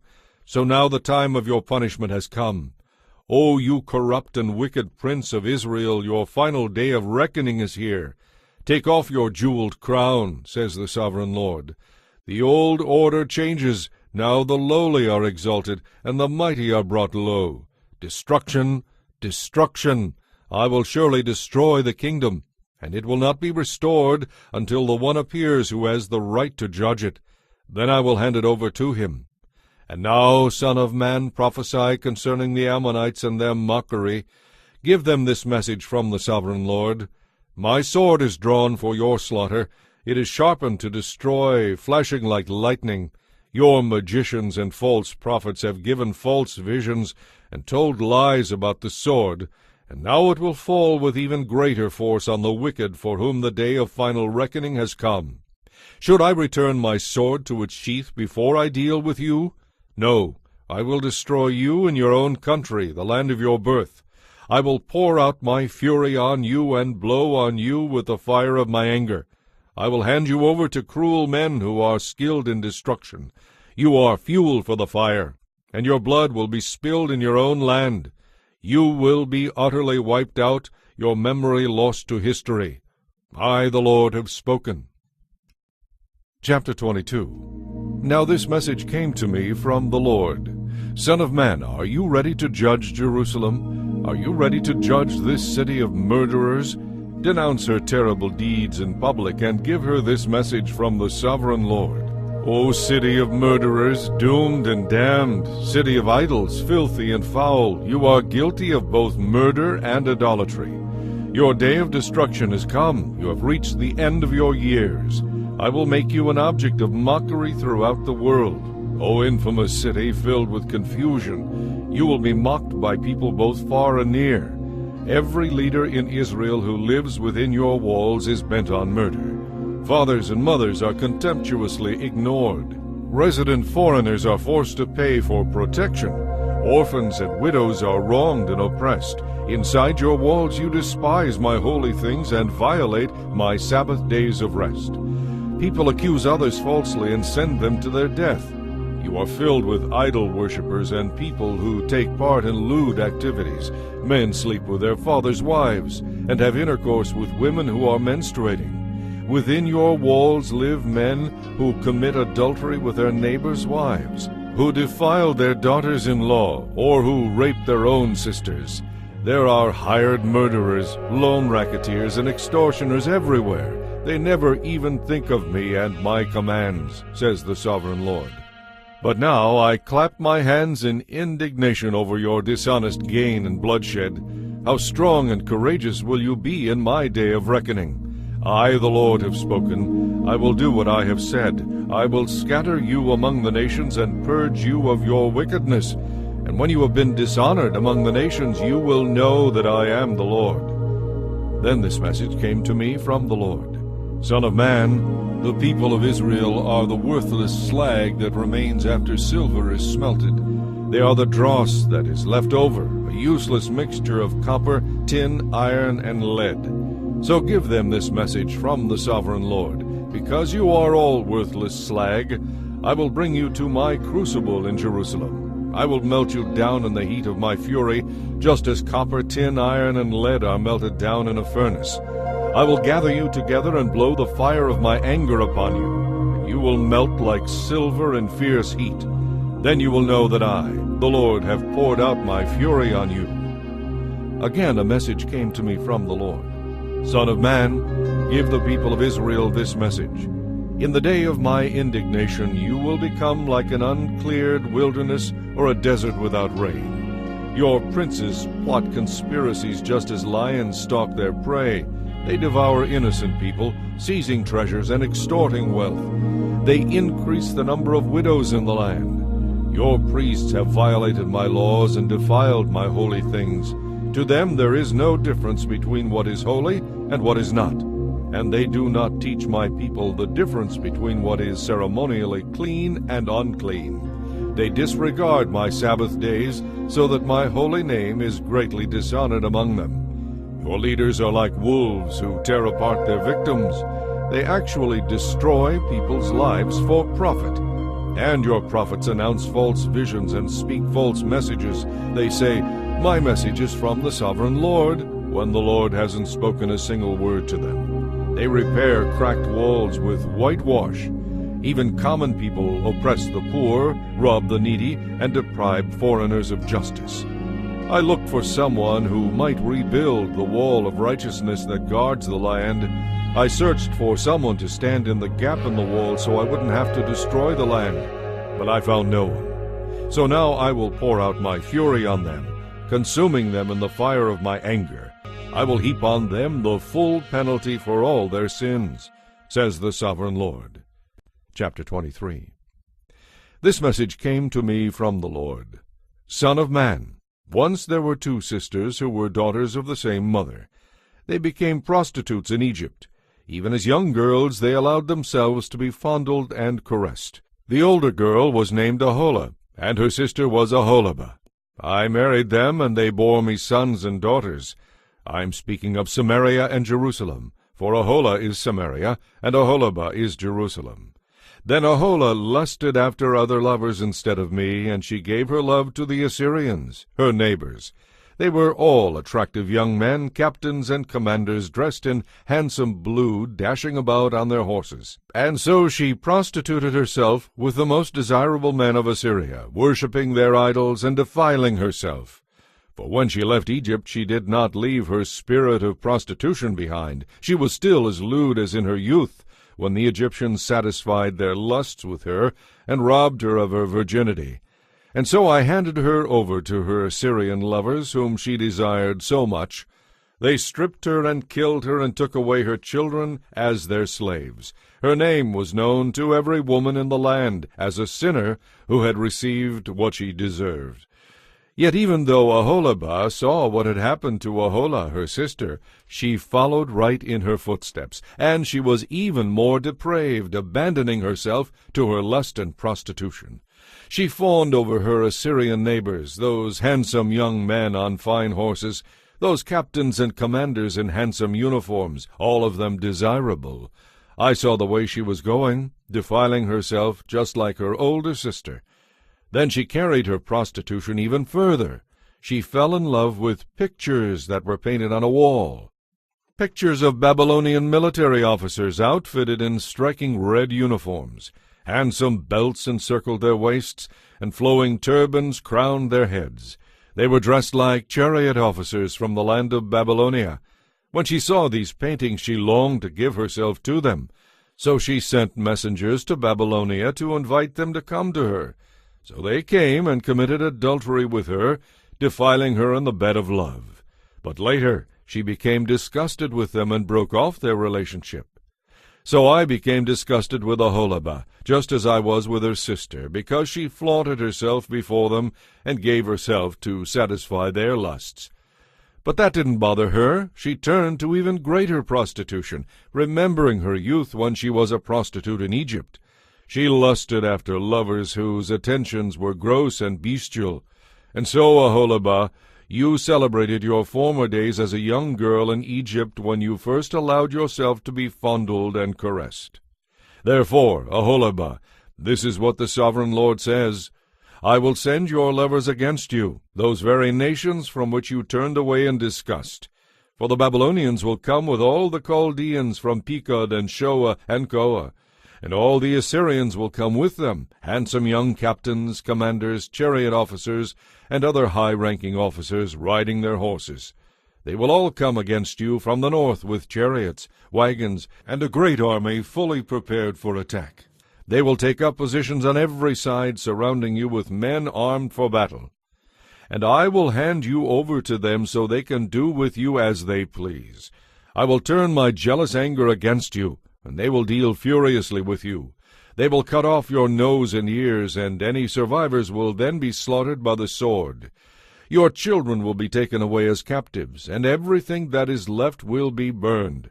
They will strip you of your beautiful clothes and jewels. In this way I will put a stop to the lewdness and prostitution you brought from Egypt. You will never again cast longing eyes on those things, or fondly remember your time in Egypt. For this is what the sovereign Lord says: I will surely hand you over to your enemies, to those you loathe. They will deal with you in hatred and rob you of all you own, leaving you naked and bare. The shame of your prostitution will be exposed to all the world. You brought all this on yourself by prostituting yourself to other nations, defiling yourself with all their idols. Because you have followed in your sister's footsteps, I will punish you with the same terrors that destroyed her. Yes, this is what the sovereign Lord says: you will drink from the same cup of terror as your sister, a cup that is large and deep. And all the world will mock and scorn you in your desolation. You will reel like a drunkard beneath the awful blows of sorrow and distress, just as your sister Samaria did. In deep anguish you will drain that cup of terror to the very bottom. Then you will smash it to pieces and beat your breast in anguish.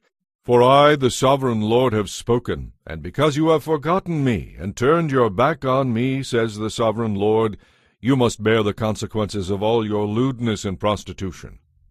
The Lord said to me, Son of man, you must accuse Aholah and Oholibah of all their awful deeds. They have committed both adultery and murder, adultery by worshipping idols, and murder by burning their children as sacrifices on their altars. Then, after doing these terrible things, they defiled my temple and violated my Sabbath day. On the very day that they murdered their children in front of their idols, they boldly came into my temple to worship. They came in and defiled my house. You sisters sent messengers to distant lands to get men. Then, when they arrived, you bathed yourselves, painted your eyelids, and put on your finest jewels for them. You sat with them on a beautifully embroidered couch, and put my incense and my oil on a table that was spread before you. From your room came the sound of many men carousing. They were lustful men and drunkards from the wilderness, who put bracelets on your wrists and beautiful crowns on your heads.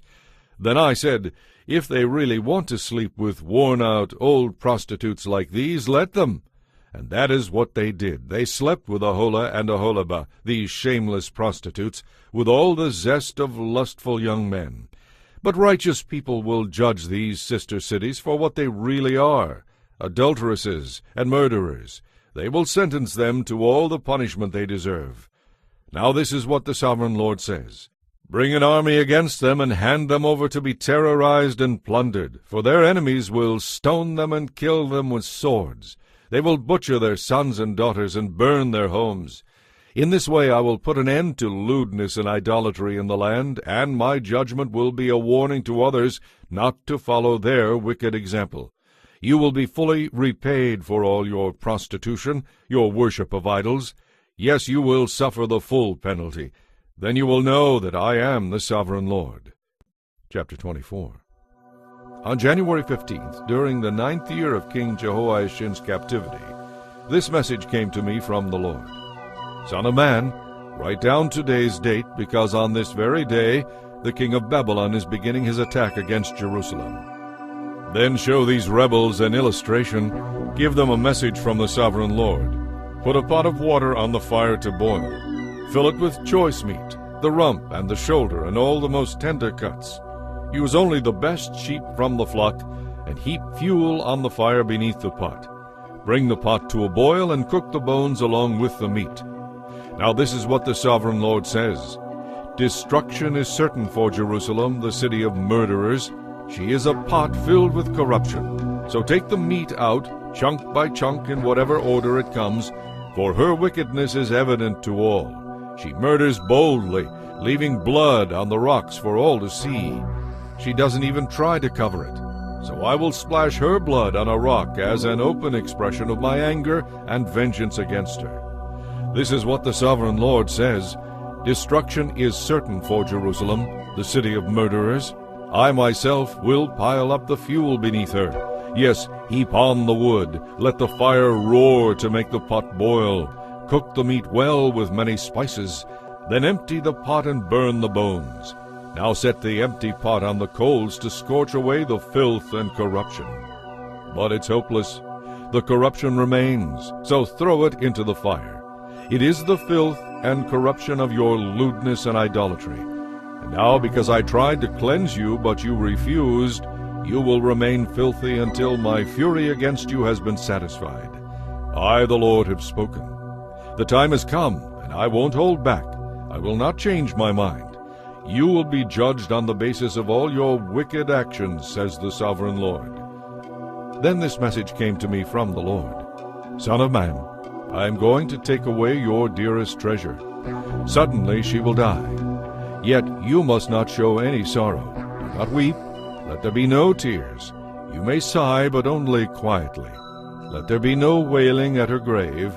Do not uncover your head or take off your sandals. Do not perform the rituals of mourning or accept any food brought to you by consoling friends.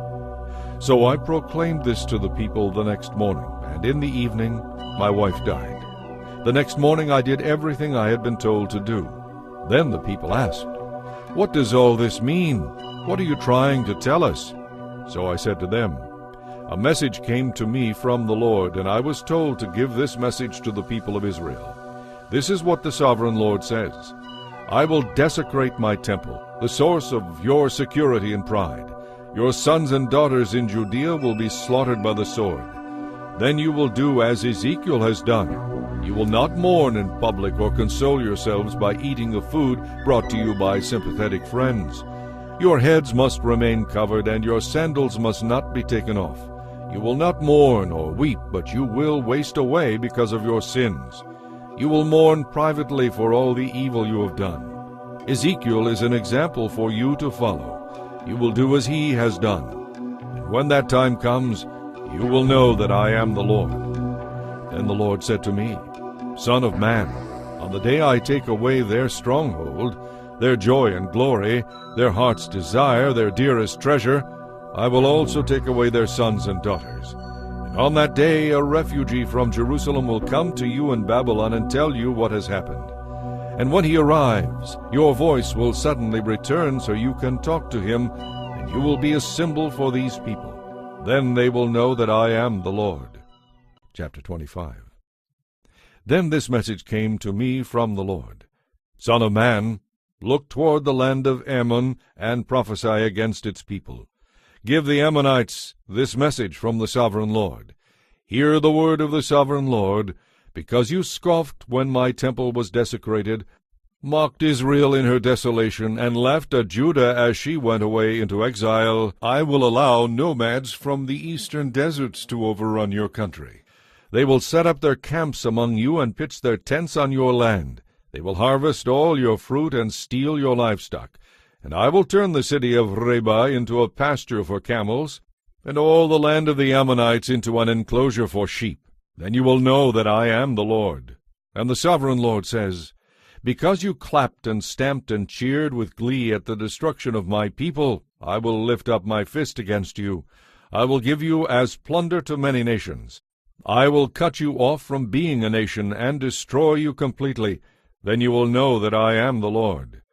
And the sovereign Lord says, Because the people of Moab have said that Judah is just like all the other nations, I will open up their eastern flank and wipe out their glorious frontier cities, Beth-Jeshemoth, Baal-Meon, and Kiriathaim, and I will hand Moab over to nomads from the eastern deserts, just as I handed over Ammon.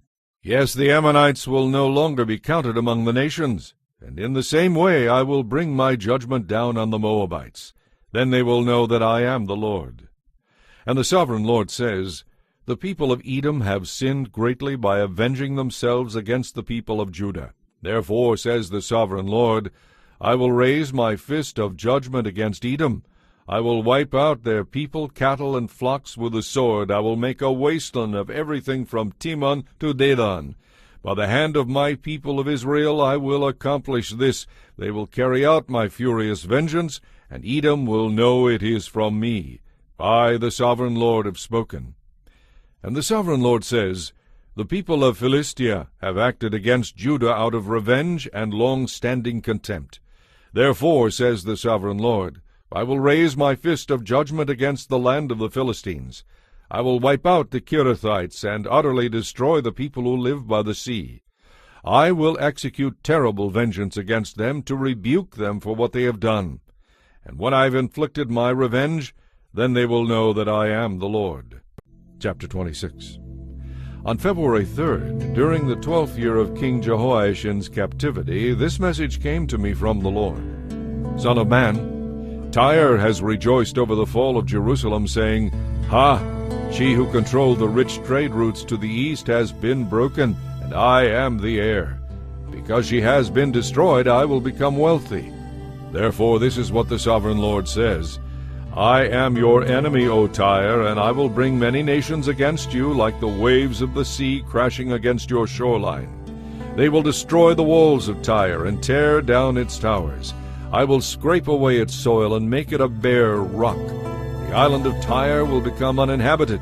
It will be a place for fishermen to spread their nets. For I have spoken, says the sovereign Lord. Tyre will become the prey of many nations, and its mainland villages will be destroyed by the sword. Then they will know that I am the Lord. For the sovereign Lord says, I will bring King Nebuchadnezzar of Babylon, the king of kings from the north, against Tyre with his cavalry, chariots, and great army. First he will destroy your mainland villages. Then he will attack you by building a siege wall, constructing a ramp, and raising a roof of shields against you. He will pound your walls with battering rams and demolish your towers with sledgehammers. The hooves of his cavalry will choke the city with dust, and your walls will shake as the horses gallop through your broken gates, pulling chariots behind them. His horsemen will trample every street in the city. They will butcher your people, and your famous pillars will topple. They will plunder all your riches and merchandise and break down your walls. They will destroy your lovely homes and dump your stones and timbers and even your dust into the sea. I will stop the music of your songs. No more will the sound of harps be heard among your people. I will make your island a bare rock, a place for fishermen to spread their nets. You will never be rebuilt, for I, the Lord, have spoken. This is the word of the sovereign Lord. This is what the sovereign Lord says to Tyre. The whole coastline will tremble at the sound of your fall, as the screams of the wounded echo in the continuing slaughter. All the seaport rulers will step down from their thrones and take off their royal robes and beautiful clothing, They will sit on the ground trembling with horror at what they have seen. Then they will wail for you, singing this funeral song. O famous island city, once ruler of the sea, how you have been destroyed. Your people with their naval power once spread fear around the world. Now the coastlands tremble at your fall. The islands are dismayed as you pass away. For the sovereign Lord says, I will make Tyre an uninhabited ruin. You will sink beneath the terrible waves of enemy attack. Great seas will swallow you. I will send you to the pit to lie there with those who descended there long ago. Your city will lie in ruins, buried beneath the earth like those in the pit who have entered the world of the dead. Never again will you be given a position of respect here in the land of the living. I will bring you to a terrible end, and you will be no more. You will be looked for, but you will never be found. I, the sovereign Lord, have spoken. Chapter 27. Then this message came to me from the Lord. Son of man, sing a funeral song for Tyre, that mighty gateway to the sea, the trading center of the world. Give Tyre this message from the sovereign Lord. You claimed, O Tyre, to be perfect in beauty. You extended your boundaries into the sea. Your builders made you glorious. You were like a great ship built of the finest cypress from Sinir. They took a cedar from Lebanon to make a mast for you. They carved oars for you from the oaks of Bashan. They made your deck of pine wood brought from the southern coasts of Cyprus. Then they inlaid it with ivory. Your sails were made of Egypt's finest linen, and they flew as a banner above you. You stood beneath blue and purple awnings made bright with dyes from the coasts of Elisha. Your oarsmen came from Sidon and Arvad. Your helmsmen were skilled men from Tyre itself. Wise old craftsmen from Gebal did all the caulking. Ships came with goods from every land to barter for your trade. Men from distant Persia, Lydia, and Libya served in your great army. They hung their shields and helmets on your walls, giving you great honor. Men from Arvad and from Helek stood on your walls as sentinels. Your towers were manned by men from Gemad. Their shields hung on your walls, perfecting your splendor. Tarshish was your agent, trading your wares in exchange for silver, iron, tin, and lead. Merchants from Greece, Tubal, and Meshech brought slaves and bronze dishes. From Togarmah came riding horses, chariot horses, and mules. All these things were exchanged for your manufactured goods. Merchants came to you from Dedan. Numerous coastlands were your captive markets. They brought payment in ivory tusks and ebony wood. Aram sent merchants to buy your wares. They traded turquoise, purple dyes, embroidery, fine linen, and jewelry of coral and rubies. Judah and Israel traded for your wares, offering wheat from Minnith, early figs, honey, oil, and balm. Damascus traded for your rich variety of goods, bringing wine from Helbon and white wool from Zehar. Greeks from Uzal came to trade for your merchandise. Wrought iron, cassia, and calamus were bartered for your wares. Dedan traded their expensive saddle blankets with you. The Arabians and the princes of Kedar brought lambs and rams and goats in trade for your goods. The merchants of Sheba and Reamah came with all kinds of spices, jewels, and gold in exchange for your wares. Haran, Cana, Eden, Sheba, Ashur, and Kilmad came with their merchandise too. They brought choice fabrics to trade, blue cloth, embroidery, and many-colored carpets bound with cords and made secure. The ships of Tarshish were your ocean caravans. Your island warehouse was filled to the brim. But look, your oarsmen are rowing your ship of state into a hurricane. Your mighty vessel flounders in the heavy eastern gale. You are shipwrecked in the heart of the sea. Everything is lost. Your riches and wares, your sailors and helmsmen, your shipbuilders, merchants, and warriors. On that day of vast ruin, every one on board sinks into the depths of the sea. Your cities by the sea tremble as your helmsmen cry out in terror. All the oarsmen abandon their ships. The sailors and helmsmen come to stand on the shore. They weep bitterly as they throw dust on their heads and roll in ashes. They shave their heads in grief because of you and dress themselves in sackcloth. They weep for you with bitter anguish and deep mourning. As they wail and mourn, they sing this sad funeral song. Was there ever such a city as Tyre, now silent at the bottom of the sea? The merchandise you traded satisfied the needs of many nations. Kings at the ends of the earth were enriched by your trade. Now you are a wrecked ship, broken at the bottom of the sea. All your merchandise and your crew have passed away with you. All who live along the coastlands are appalled at your terrible fate. Their kings are filled with horror, and look on with twisted faces. The merchants of the nations shake their heads at the sight of you, for you have come to a horrible end, and will be no more. Chapter 28. Then this message came to me from the Lord. Son of man, give the prince of Tyre this message from the sovereign Lord. In your great pride you claim, I am a god. I sit on a divine throne in the heart of the sea. But you are only a man, and not a god. Though you boast that you are like a god, you regard yourself as wiser than Daniel, and think no secret is hidden from you. With your wisdom and understanding you have amassed great wealth, gold and silver for your treasuries. Yes, your wisdom has made you very rich, and your riches have made you very proud. Therefore this is what the sovereign Lord says. Because you think you are as wise as a god, I will bring against you an enemy army, the terror of the nations.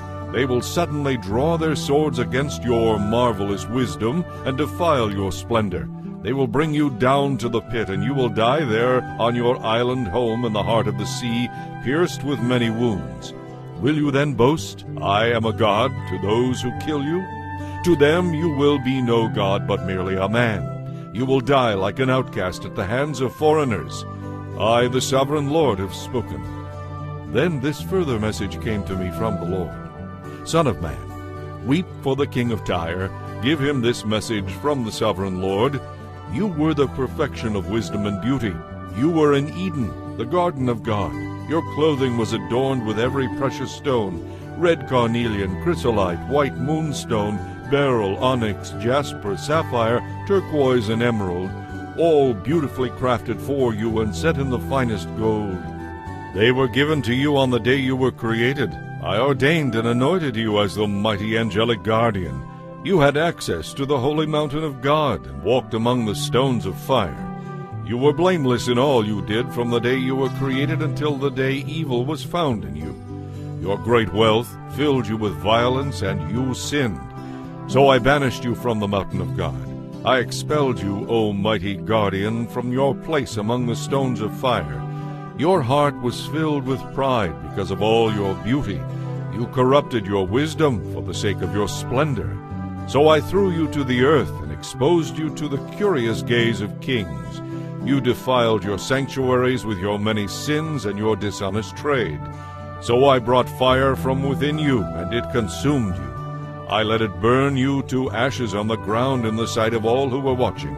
All who knew you are appalled at your fate. You have come to a terrible end, and you are no more. Then another message came to me from the Lord. Son of man, look toward the city of Sidon, and prophesy against it. Give the people of Sidon this message from the sovereign Lord. I am your enemy, O Sidon, and I will reveal my glory by what happens to you. When I bring judgment against you and reveal my holiness among you, everyone watching will know that I am the Lord. I will send a plague against you, and blood will be spilled in your streets.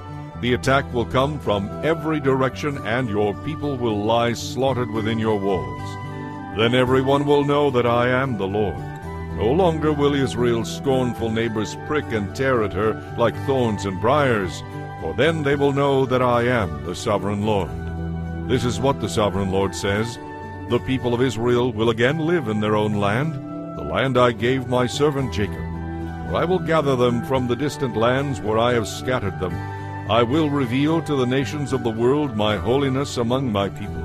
They will live safely in Israel, and build their homes and plant their vineyards. And when I punish the neighboring nations that treated them with contempt, they will know that I am the Lord their God. Chapter 29. On January 7th, during the 10th year of King Jehoiachin's captivity, this message came to me from the Lord. Son of man, turn toward Egypt and prophesy against Pharaoh the king and all the people of Egypt. Give them this message from the sovereign Lord. I am your enemy, O Pharaoh, king of Egypt, you great monster, lurking in the streams of the Nile. For you have said, The Nile River is mine, I made it for myself. I will put hooks in your jaws and drag you out on the land with fish sticking to your scales. I will leave you and all your fish stranded in the desert to die.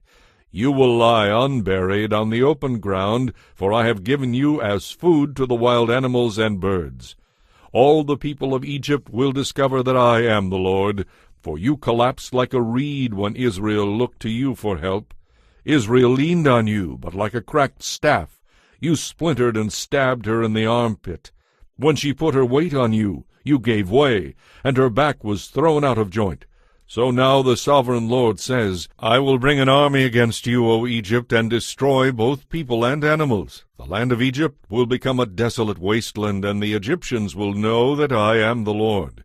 Because you said, The Nile River is mine, I made it, I am now the enemy of both you and your river. I will utterly destroy the land of Egypt from Migdol to Aswan, as far south as the border of Ethiopia. For 40 years not a soul will pass that way, neither people nor animals. It will be completely uninhabited. I will make Egypt desolate, and it will be surrounded by other desolate nations.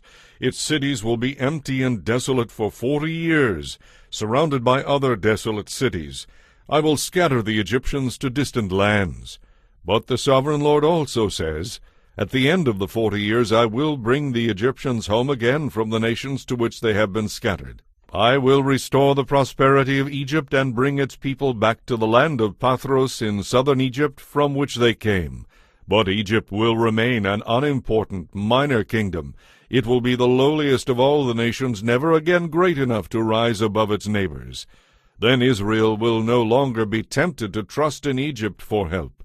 Egypt's shattered condition will remind Israel of how sinful she was to trust Egypt in earlier days.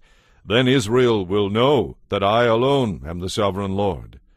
On April 26, during the 27th year of King Jehoiachin's captivity, this message came to me from the Lord. Son of man, the army of King Nebuchadnezzar of Babylon fought so hard against Tyre that the warriors' heads were rubbed bare and their shoulders were raw and blistered. Yet Nebuchadnezzar and his army won no plunder to compensate them for all their work. Therefore, this is what the sovereign Lord says. I will give the land of Egypt to Nebuchadnezzar, king of Babylon. He will carry off their wealth, plundering everything they have to pay his army. Yes, I have given him the land of Egypt as a reward for his work, says the sovereign Lord, because he was working for me when he destroyed Tyre. And the day will come when I will cause the ancient glory of Israel to revive, and then at last your words will be respected. Then they will know that I am the Lord. Chapter 30. This is another message that came to me from the Lord. Son of man, prophesy, and give this message from the sovereign Lord. Weep, for the terrible day is almost here, the day of the Lord. It is a day of clouds and gloom, a day of despair for the nations. A sword will come against Egypt, and those who are slaughtered will cover the ground. Their wealth will be carried away and their foundations destroyed. The land of Ethiopia will be ravished. Ethiopia, Libya, Lydia, and Arabia, with all their other allies, will be destroyed in that war. For this is what the Lord says. All of Egypt's allies will fall, and the pride of their power will end. From Migdol to Aswan they will be slaughtered by the sword, says the sovereign Lord. Egypt will be desolate, surrounded by desolate nations, and its cities will be in ruins, surrounded by other ruined cities. And the people of Egypt will know that I am the Lord when I have set Egypt on fire and destroyed all their allies. At that time I will send swift messengers in ships to terrify the complacent Ethiopians. Great panic will come upon them on that day of Egypt's certain destruction. For this is what the sovereign Lord says. Through King Nebuchadnezzar of Babylon I will destroy the hordes of Egypt. He and his armies, ruthless among the nations, have been sent to demolish the land. They will make war against Egypt until slaughtered Egyptians cover the ground. I will dry up the Nile River and hand the land over to wicked men. I will destroy the land of Egypt and everything in it, using foreigners to do it. I, the Lord, have spoken. This is what the sovereign Lord says. I will smash the idols of Egypt and the images at Memphis. There will be no rulers left in Egypt. Anarchy will prevail throughout the land. I will destroy Pathros, Zoan, and Thebes, and they will lie in ruins burned up by my anger. I will pour out my fury on Pelusium, the strongest fortress of Egypt, and I will stamp out the people of Thebes. Yes, I will set fire to all Egypt. Pelusium will be racked with pain, Thebes will be torn apart, Memphis will live in constant terror. The young men of Heliopolis and Bubastis will die in battle, and the women will be taken away as slaves. When I come to break the proud strength of Egypt, it will be a dark day for Tahpanhes too. A dark cloud will cover Tahpanhes, and its daughters will be led away as captives. And so I will greatly punish Egypt, and they will know that I am the Lord. On April 29th, during the 11th year of King Jehoiachin's captivity, this message came to me from the Lord. Son of man, I have broken the arm of Pharaoh, the king of Egypt.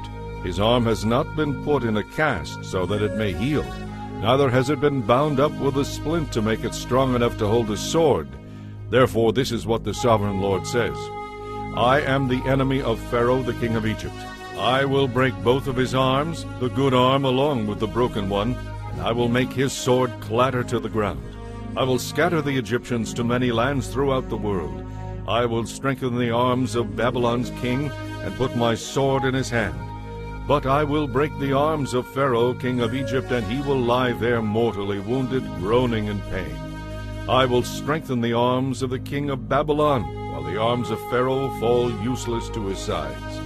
And when I put my sword in the hand of Babylon's king, and he brings it against the land of Egypt, Egypt will know that I am the Lord. I will scatter the Egyptians among the nations. Then they will know that I am the Lord. Chapter 31. On June 21st, during the 11th year of King Jehoiachin's captivity, this message came to me from the Lord. Son of man, give this message to Pharaoh king of Egypt, and all his people. To whom would you compare your greatness? You are as Assyria was, a great and mighty nation. Assyria, too, was once like a cedar of Lebanon, full of thick branches that cast deep forest shade with its top high among the clouds. Deep springs watered it, and helped it to grow tall and luxuriant. The water was so abundant that there was enough for all the trees nearby. This great tree towered above all the other trees around it. It prospered and grew long, thick branches because of all the water at its roots. The birds nested in its branches, and in its shade all the wild animals gave birth to their young. All the great nations of the world lived in its shadow. It was strong and beautiful, for its roots went deep into abundant water. This tree became taller than any of the other cedars in the garden of God. No cypress had branches equal to it. No plane tree had boughs to compare. No tree in the garden of God came close to it in beauty. Because of the magnificence I gave this tree, it was the envy of all the other trees of Eden, the garden of God. Therefore, this is what the sovereign Lord says. Because it became proud and arrogant, and because it set itself so high above the others, reaching to the clouds, I handed it over to a mighty nation that destroyed it as its wickedness deserved. I myself discarded it. A foreign army, the terror of the nations, cut it down and left it fallen on the ground. Its branches were scattered across the mountains and valleys and ravines of the land. All those who lived beneath its shadow went away and left it lying there. The birds roosted on its fallen trunk, and the wild animals lay among its branches. Let no other nation proudly exult in its own prosperity, though it be higher than the clouds, for all are doomed. They will land in the pit along with all the proud people of the world. This is what the sovereign Lord says. When Assyria went down into the grave, I made the deep places mourn, and I restrained the mighty waters. I clothed Lebanon in black, and caused the trees of the field to wilt. I made the nations shake with fear at the sound of its fall, for I sent it down to the grave with all the others like it. And all the other proud trees of Eden, the most beautiful and the best of Lebanon, the ones whose roots went deep into the water, were relieved to find it there with them in the pit. Its allies, too, were all destroyed and had passed away. They had gone down to the grave, all those nations that had lived in its shade. O Egypt, To which of the trees of Eden will you compare your strength and glory? You too will be brought down to the pit with all these other nations. You will lie there among the outcasts who have died by the sword. This will be the fate of Pharaoh and all his teeming hordes. I, the sovereign Lord, have spoken. Chapter 32. On March 3rd, during the 12th year of King Jehoiachin's captivity, this message came to me from the Lord. Son of man, mourn for Pharaoh, king of Egypt, and give him this message. You think of yourself as a strong young lion among the nations, but you are really just a sea monster, heaving around in your own rivers, stirring up mud with your feet. Therefore this is what the sovereign Lord says. I will send many people to catch you in my net and haul you out of the water. I will leave you stranded on the land to die. All the birds of the heavens will land on you, and the wild animals of the whole earth will gorge themselves on you. I will cover the hills with your flesh, and fill the valleys with your bones. I will drench the earth with your gushing blood all the way to the mountains, filling the ravines to the brim. When I blot you out, I will veil the heavens and darken the stars. I will cover the sun with a cloud, and the moon will not give you its light. Yes, I will bring darkness everywhere across your land. Even the brightest stars will become dark above you. I, the sovereign Lord, have spoken. And when I bring your shattered remains to distant nations that you have never seen, I will disturb many hearts. Yes, I will bring terror to many lands, and their kings will be terrified because of all I do to you. They will shudder in fear for their lives as I brandish my sword before them on the day of your fall. For this is what the sovereign Lord says. The sword of the king of Babylon will come against you. I will destroy you with the swords of mighty warriors, the terror of the nations. They will shatter the pride of Egypt, and all its hordes will be destroyed. I will destroy all your flocks and herds that graze beside the streams. Never again will people or animals disturb those waters with their feet. Then I will let the waters of Egypt become calm again. They will flow as smoothly as olive oil, says the sovereign Lord. And when I destroy Egypt and wipe out everything you have, and strike down all your people, then you will know that I am the Lord. Yes, this is the funeral song they will sing for Egypt. Let all the nations mourn for Egypt and its hordes. I, the sovereign Lord, have spoken. On March 17th, during the 12th year, another message came to me from the Lord. Son of man, weep for the hordes of Egypt, and for the other mighty nations, for I will send them down to the world below, in company with those who descend to the pit. Say to them, O Egypt, are you lovelier than the other nations? No. So go down to the pit and lie there among the outcasts. The Egyptians will fall with the many who have died by the sword, for the sword is drawn against them. Egypt will be dragged away to its judgment. Down in the grave, mighty leaders will mockingly welcome Egypt and its allies, saying, They have come down. They lie among the outcasts, all victims of the sword. Assyria lies there, surrounded by the graves of all its people, those who were slaughtered by the sword. Their graves are in the depths of the pit, and they are surrounded by their allies. These mighty men, who once struck terror in the hearts of people everywhere, are now dead at the hands of their enemies. Elam lies there buried with its hordes who descended as outcasts to the world below. They terrorized the nations while they lived, but now they lie in the pit and share the humiliation of those who have gone to the world of the dead. They have a resting place among the slaughtered, surrounded by the graves of all their people. Yes, they terrorized the nations while they lived, but now they lie in shame in the pit, all of them outcasts, slaughtered by the sword. Meshach and Tubal are there, surrounded by the graves of all their hordes. They once struck terror into the hearts of all people, but now they are outcasts, all victims of the sword. They are not buried in honor like the fallen heroes of the outcasts, who went down to the grave with their weapons, their shields covering their bodies, and their swords beneath their heads. They brought terror to everyone while they were still alive. You too, Egypt, will lie crushed and broken among the outcasts, all victims of the sword. Edom is there with its kings and princes. Mighty as they were, they also lie among those killed by the sword with the outcasts who have gone down to the pit. All the princes of the north and the Sidonians are there, all victims of the sword. Once a terror, they now lie there in shame. They lie there as outcasts with all the other dead who have descended to the pit. When Pharaoh arrives, he will be relieved to find that he is not alone in having his entire army killed, says the sovereign Lord. For I have caused my terror to fall upon all the living, and Pharaoh and his hordes will lie there among the outcasts who have died by the sword. I, the sovereign Lord, have spoken. Chapter 33. Once again a message came to me from the Lord. Son of man, give your people this message. When I bring an army against a country, the people of that land choose a watchman. When the watchman sees the enemy coming, he blows the alarm to warn the people. Then if those who hear the alarm refuse to take action, well, it is their own fault if they die. They heard the warning but wouldn't listen, so the responsibility is theirs. If they had listened to the warning, they could have saved their lives. But if the watchman sees the enemy coming and doesn't sound the alarm to warn the people, he is responsible for their deaths. They will die in their sins, but I will hold the watchman accountable.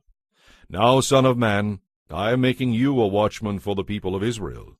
Therefore listen to what I say and warn them for me.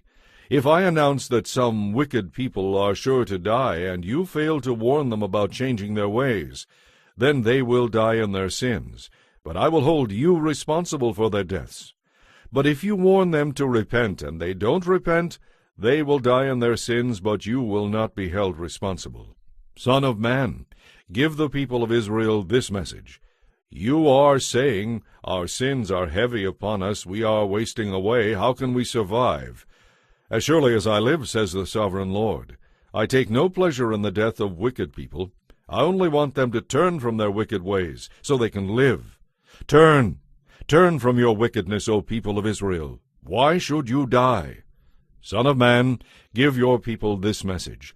The good works of righteous people will not save them if they turn to sin, nor will the sins of evil people destroy them if they repent and turn from their sins. When I tell righteous people that they will live, but then they sin, expecting their past righteousness to save them, then none of their good deeds will be remembered. I will destroy them for their sins. And suppose I tell some wicked people that they will surely die, but then they turn from their sins and do what is just and right. For instance, they might give back a borrower's pledge, return what they have stolen, and obey my life-giving laws, no longer doing what is evil. If they do this, then they will surely live and not die. None of their past sins will be brought up again, for they have done what is just and right, and they will surely live. Your people are saying, the Lord is not just, but it is they who are not just. For again I say, when righteous people turn to evil, they will die. But if wicked people turn from their wickedness and do what is just and right, they will live. O people of Israel, you are saying, the Lord is not just, but I will judge each of you according to your deeds. On January 8th, during the 12th year of our captivity, a man who had escaped from Jerusalem came to me and said, The city is fallen. The previous evening the Lord had taken hold of me and opened my mouth, so I would be able to speak when this man arrived the next morning. Then this message came to me from the Lord. Son of man, the scattered remnants of Judah living among the ruined cities keep saying, Abraham was only one man, and yet he gained possession of the entire land. We are many. Surely the land should be given to us as a possession. Now give these people this message from the sovereign Lord. You eat meat with blood in it. You worship idols, and you murder the innocent. Do you really think the land should be yours? Murderers, idolaters, adulterers, should the land belong to you? Give them this message from the sovereign Lord.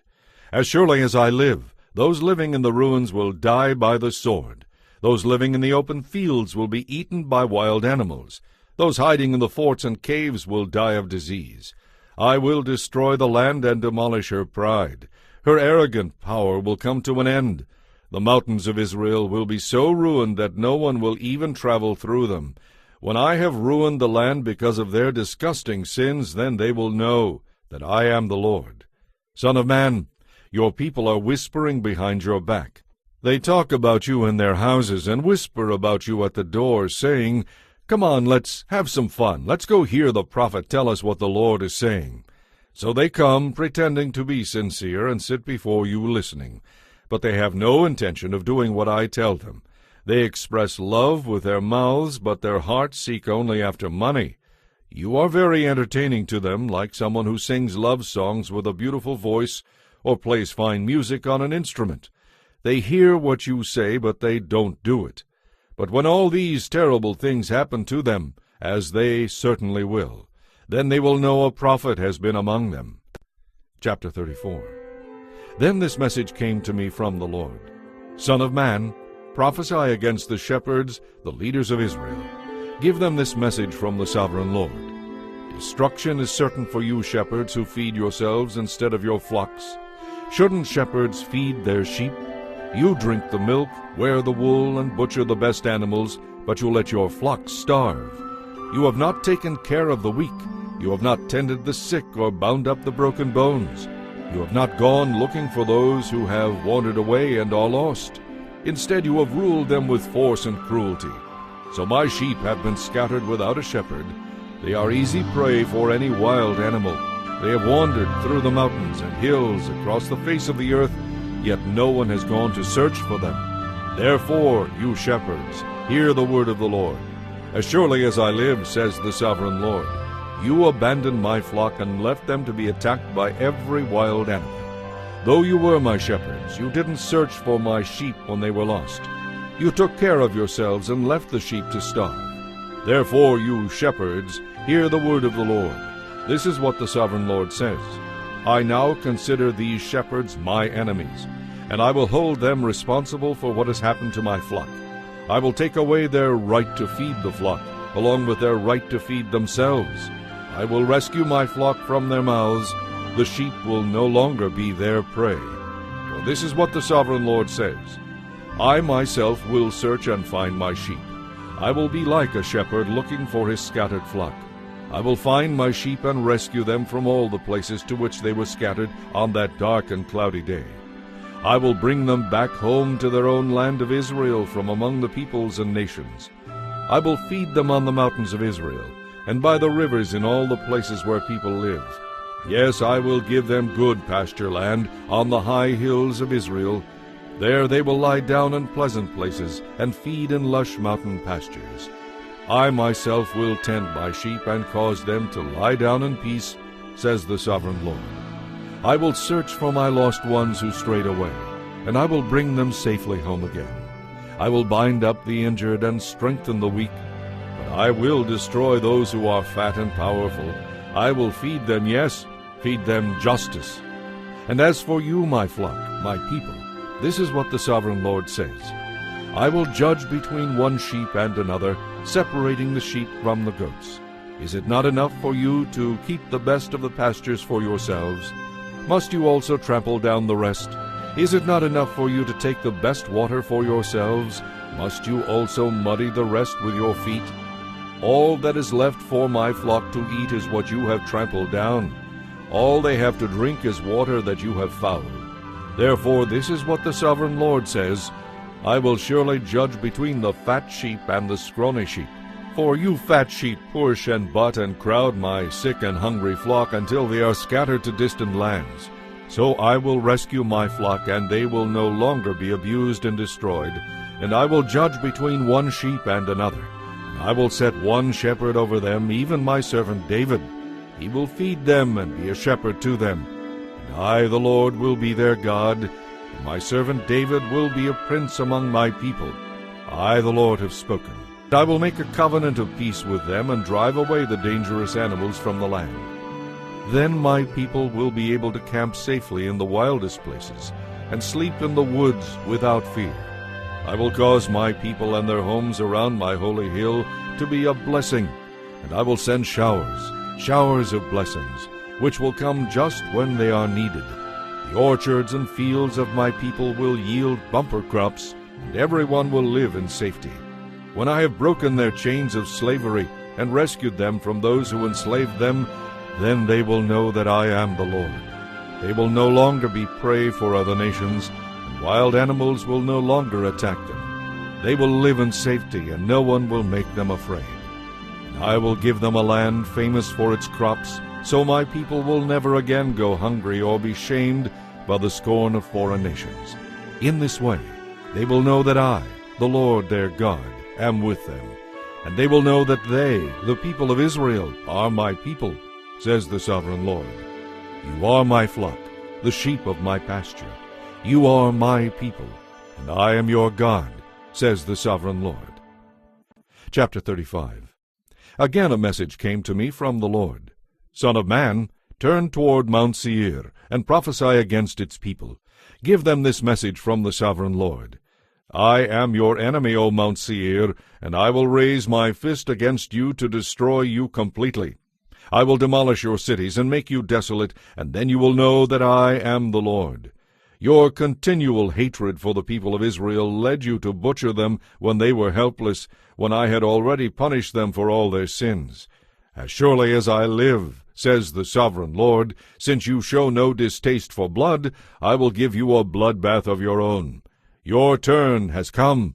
I will make Mount Seir utterly desolate, killing off all who try to escape and any who return. I will fill your mountains with the dead. Your hills, your valleys, and your streams will be filled with people slaughtered by the sword. I will make you desolate forever. Your cities will never be rebuilt. Then you will know that I am the Lord. For you said, the lands of Israel and Judah will be ours. We will take possession of them.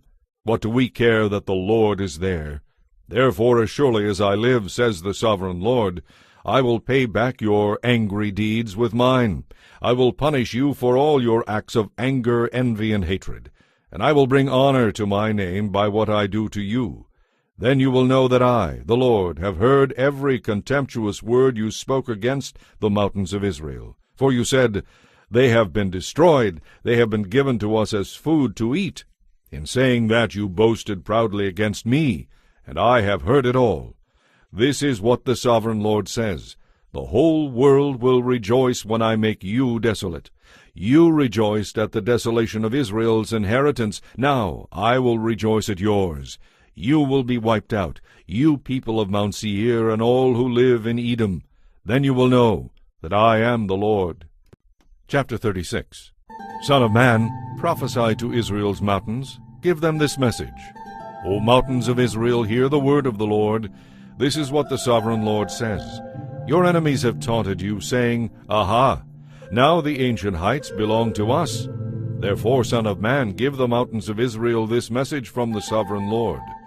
Your enemies have attacked you from all directions, and now you are possessed by many nations. You are the object of much mocking and slander.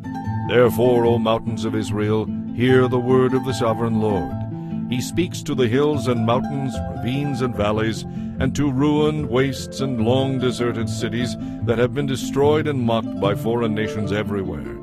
This is what the sovereign Lord says. My jealous anger is on fire against these nations, especially Edom, because they have shown utter contempt for me by gleefully taking my land for themselves as plunder.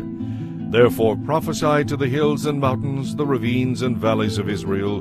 Give them this message from the sovereign Lord. I am full of fury because you have suffered shame before the surrounding nations.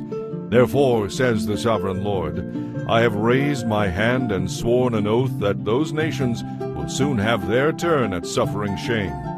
But the mountains of Israel will produce heavy crops of fruit to prepare for my people's return, and they will be coming home again soon. See, I am concerned for you, and I will come to help you. Your ground will be tilled and your crops planted. I will greatly increase the population of Israel, and the ruined cities will be rebuilt and filled with people. Not only the people, but your flocks and herds will also greatly multiply. O mountains of Israel, I will bring people to live on you once again. I will make you even more prosperous than you were before. Then you will know that I am the Lord. I will cause my people to walk on you once again, and you will be their inheritance. You will never again devour their children. This is what the sovereign Lord says.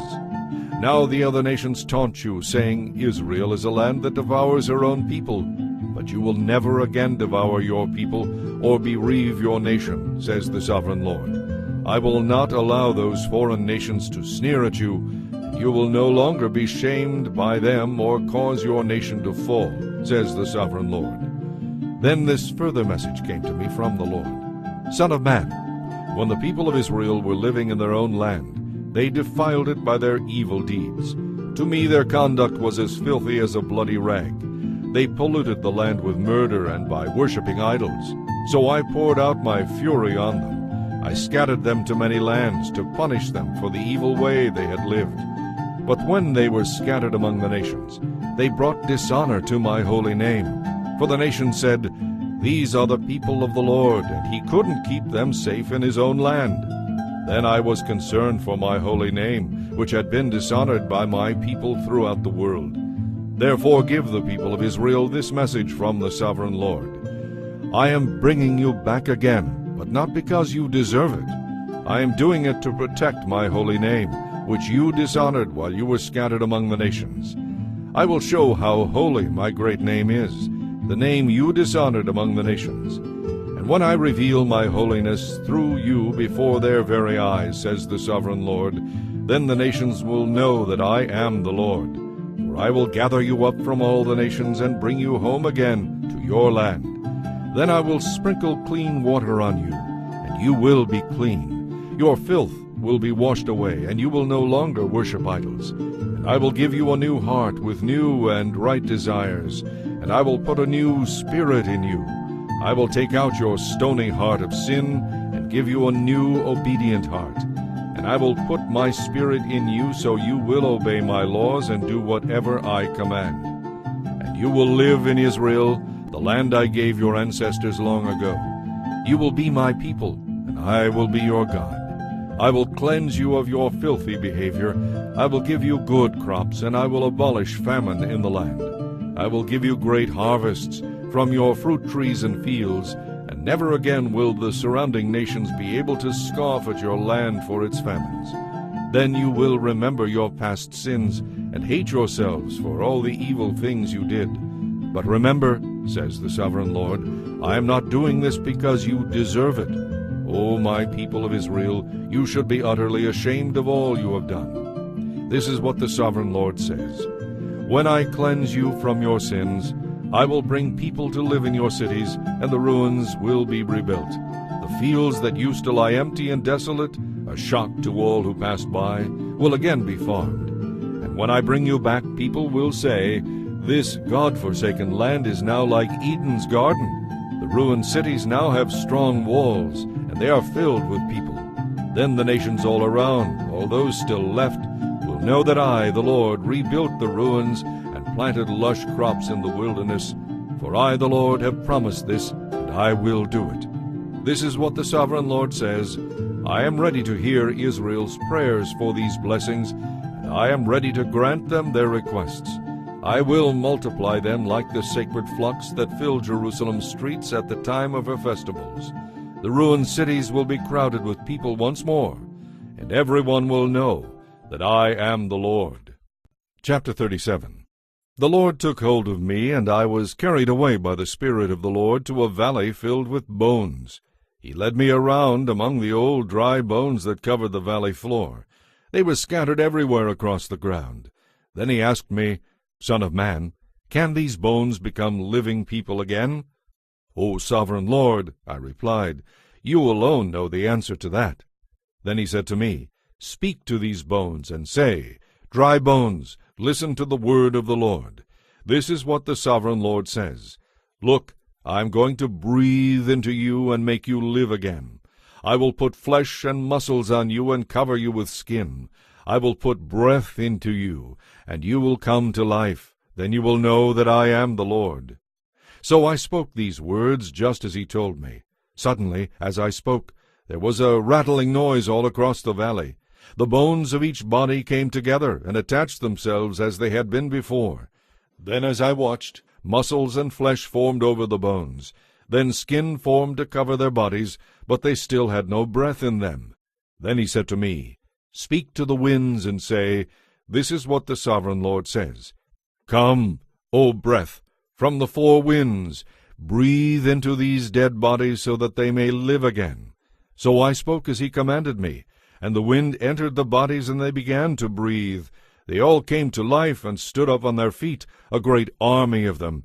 Then he said to me, "Son of man, these bones represent the people of Israel. They are saying, We have become old, dry bones, all hope is gone. Now give them this message from the sovereign Lord. O my people, I will open your graves of exile and cause you to rise again. Then I will bring you back to the land of Israel. When this happens, O my people, you will know that I am the Lord. I will put my spirit in you, and you will live and return home to your own land. Then you will know that I am the Lord. You will see that I have done everything just as I promised. I, the Lord, have spoken. Again a message came to me from the Lord. Son of man, take a stick and carve on it these words. This stick represents Judah and its allied tribes. Then take another stick and carve these words on it. This stick represents the northern tribes of Israel. Now hold them together in your hand as one stick.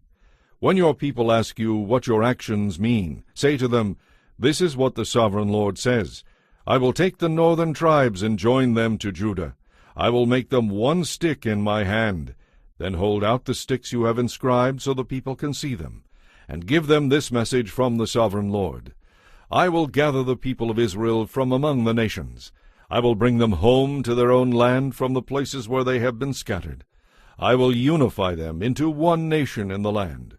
One king will rule them all. No longer will they be divided into two nations.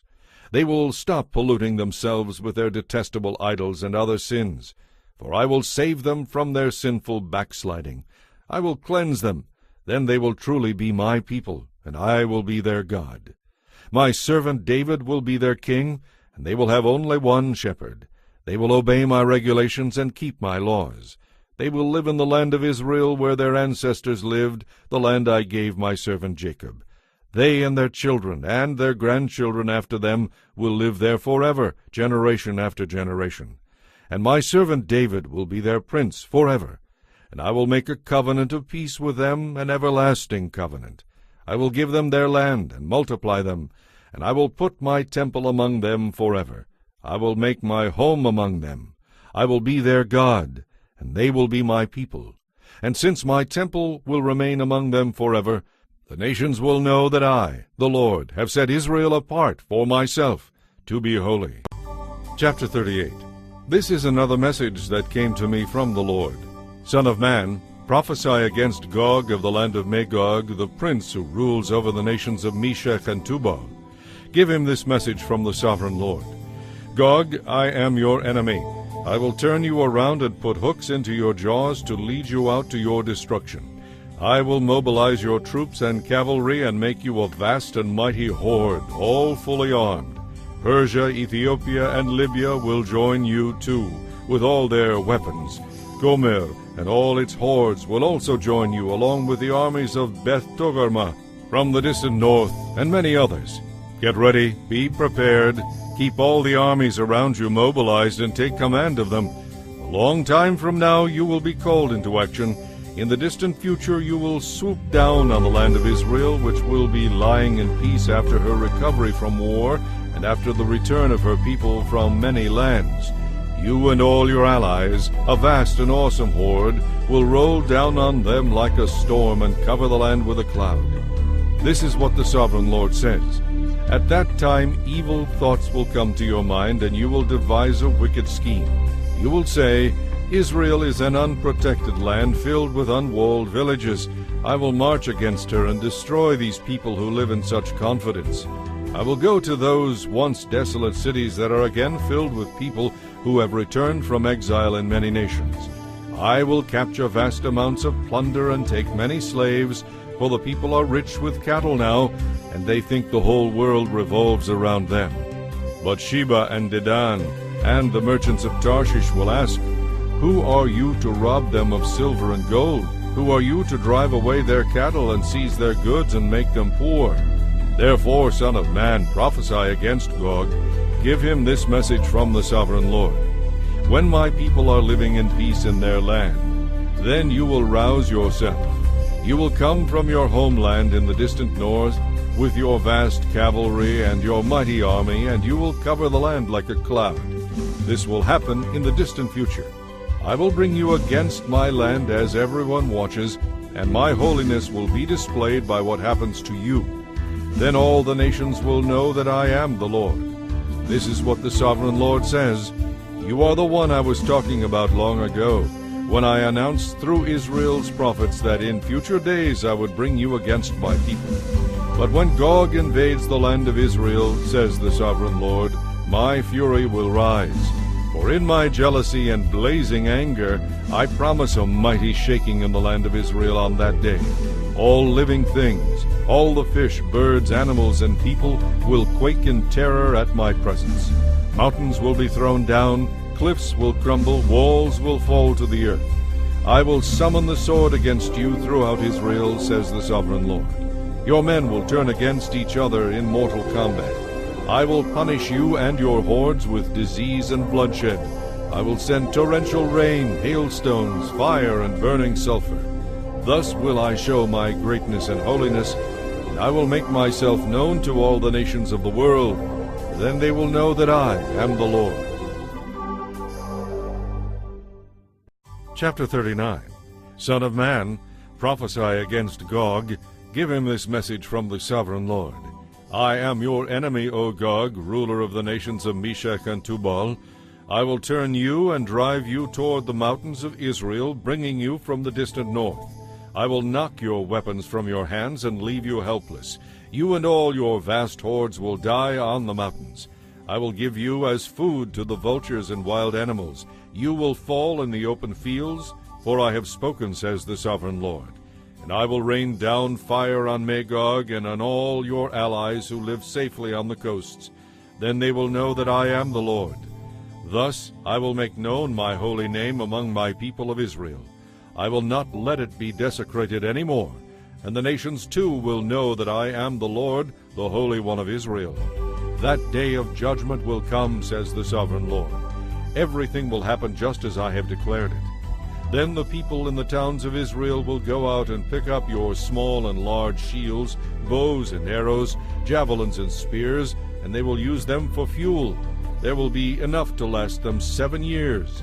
They will need nothing else for their fires. They won't need to cut wood from the fields or forests, for these weapons will give them all they need. They will take plunder from those who planned to plunder them, says the Sovereign Lord. And I will make a vast graveyard for Gog and his hordes in the valley of the travelers east of the Dead Sea. The path of those who travel there will be blocked by this burial ground, and they will change the name of the place to the Valley of Gog's Hordes.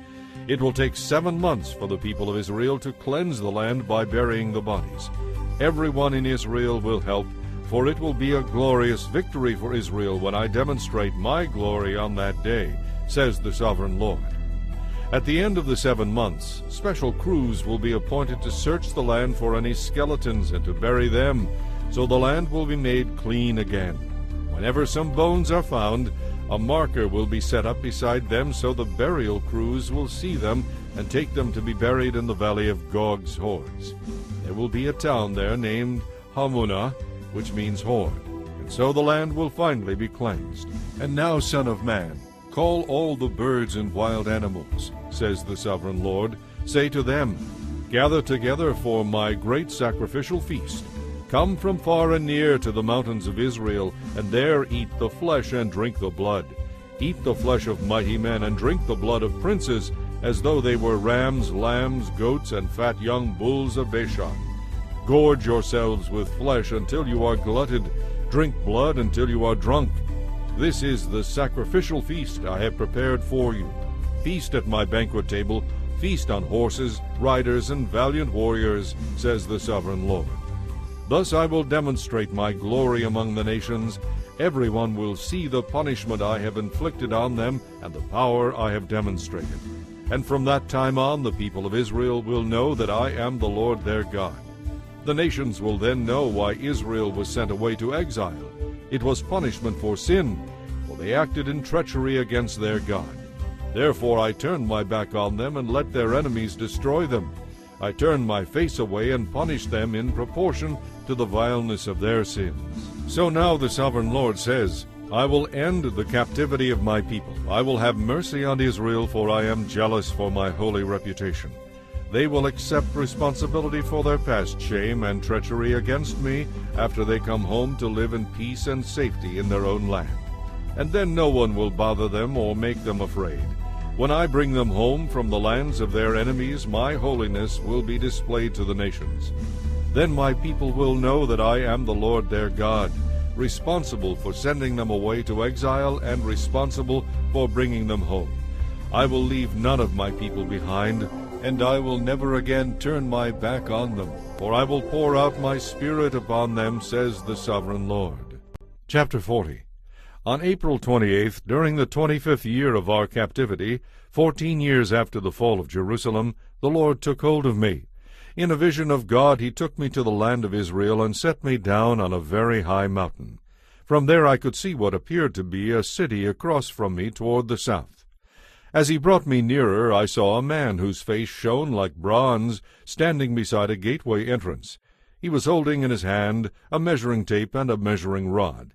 He said to me, "Son of man, watch and listen. Pay close attention to everything I show you. You have been brought here so I can show you many things. Then you will return to the people of Israel and tell them everything you have seen." I could see a wall completely surrounding the temple area. The man took a measuring rod that was 10.5 feet long and measured the wall, and the wall was 10.5 feet thick and 10.5 feet high. Then he went over to the gateway that goes through the eastern wall. He climbed the steps and measured the threshold of the gateway. It was 10.5 feet deep. There were guard alcoves on each side built into the gateway passage. Each of these alcoves was 10.5 feet square, with a distance between them of 8¾ feet along the passage wall. The gateway's inner threshold, which led to the foyer at the inner end of the gateway passage, was 10.5 feet deep. He also measured the foyer of the gateway and found it to be 14 feet deep, with supporting columns 3.5 feet thick. This foyer was at the inner end of the gateway structure facing toward the temple. There were 3 guard alcoves on each side of the gateway passage. Each had the same measurements, and the dividing walls separating them were also identical. The man measured the gateway entrance, which was 17.5 feet wide at the opening, and 22¾ feet wide in the gateway passage. In front of each of the guard alcoves was a 21-inch curb. The alcoves themselves were 10.5 feet square. Then he measured the entire width of the gateway, measuring the distance between the back walls of facing guard alcoves. This distance was 43¾ feet. He measured the dividing walls all along the inside of the gateway up to the gateway's foyer. This distance was 105 feet. The full length of the gateway passage was 87.5 feet from one end to the other. There were recessed windows that narrowed inward through the walls of the guard alcoves and their dividing walls. There were also windows in the foyer structure. The surfaces of the dividing walls were decorated with carved palm trees. Then the man brought me through the gateway into the outer courtyard of the temple. A stone pavement ran along the walls of the courtyard, and 30 rooms were built against the walls opening onto the pavement. This pavement flanked the gates and extended out from the walls into the courtyard the same distance as the gateway entrance. This was the lower pavement. Then the man measured across the temple's outer courtyard between the outer and inner gateways. The distance was 175 feet. There was a gateway on the north, just like the one on the east, and the man measured it. Here, too, there were 3 guard alcoves on each side, with dividing walls and a foyer. All the measurements matched those of the east gateway. The gateway passage was 87.5 feet long and 43¾ feet wide between the back walls of facing guard alcoves. The windows, the foyer, and the palm tree decorations were identical to those in the east gateway. There were 7 steps leading up to the gateway entrance, and the foyer was at the inner end of the gateway passage. Here on the north side, just as on the east, there was another gateway leading to the temple's inner courtyard directly opposite this outer gateway. The distance between the 2 gateways was 175 feet. Then the man took me around to the south gateway and measured its various parts, and he found they were exactly the same as in the others. It had windows along the walls as the others did, and there was a foyer where the gateway passage opened into the outer courtyard. And like the others, the gateway passage was 87.5 feet long and 43¾ feet wide between the back walls of facing guard alcoves. This gateway also had a stairway of 7 steps leading up to it, and there were palm tree decorations along the dividing walls. And here again, directly opposite the outer gateway, was another gateway that led into the inner courtyard. The distance between the two gateways was 175 feet. Then the man took me to the south gateway leading into the inner courtyard. He measured it and found that it had the same measurements as the other gateways. Its guard alcoves, dividing walls, and foyer were the same size as those in the others. It also had windows along its walls and in the foyer structure. And like the others, the gateway passage was 87.5 feet long and 43 3/4 feet wide. The foyers of the gateway leading into the inner courtyard were 8 3/4 feet deep and 43 3/4 feet wide. The foyer of the south gateway faced into the outer courtyard. It had palm tree decorations on its columns, and there were 8 steps leading to its entrance. Then he took me to the east gateway leading to the inner courtyard. He measured it and found that it had the same measurements as the other gateways. Its guard alcoves, dividing walls, and foyer were the same size as those of the others, and there were windows along the walls and in the foyer structure. The gateway passage measured 87.5 feet long and 43 3/4 feet wide. Its foyer faced into the outer courtyard. It had palm tree decorations on its columns, and there were 8 steps leading to its entrance. Then he took me around to the north gateway leading to the inner courtyard. He measured it and found that it had the same measurements as the other gateways. The guard alcoves, dividing walls, and foyer of this gateway had the same measurements as in the others, and the same window arrangements. The gateway passage measured 87.5 feet long and 43 3/4 feet wide. Its foyer faced into the outer courtyard, and it had palm tree decorations on the columns. There were 8 steps leading to its entrance. A door led from the foyer of the inner gateway on the north side into a side room where the meat for sacrifices was washed before being taken to the altar. On each side of this foyer were 2 tables where the sacrificial animals were slaughtered for the burnt offerings, sin offerings, and guilt offerings. Outside the foyer, on each side of the stairs going up to the north entrance, there were 2 more tables. So there were 8 tables in all, 4 inside and 4 outside, where the sacrifices were cut up and prepared. There were also 4 tables of hewn stone for preparation of the burnt offerings, each 31.5 inches square and 21 inches high. On these tables were placed the butchering knives and other implements, and the sacrificial animals. There were hooks, each 3 inches long, fastened to the foyer walls, and set on the tables where the sacrificial meat was to be laid. Inside the inner courtyard there were 2 one-room buildings for the singers, one beside the north gateway facing south, and the other beside the south gateway facing north. And the man said to me, "The building beside the north inner gate is for the priests who supervise the temple maintenance. The building beside the south inner gate is for the priests in charge of the altar, the descendants of Zadok, for they alone of all the Levites may approach the Lord to minister to him." Then the man measured the inner courtyard and found it to be 175 feet square. The altar stood there in the courtyard in front of the temple. Then he brought me to the foyer of the temple. He measured its supporting columns and found them to be 8 3/4 feet square. The entrance was 24.5 feet wide, with walls 5 1/4 feet thick. The depth of the foyer was 35 feet, and the width was 19 1/4 feet.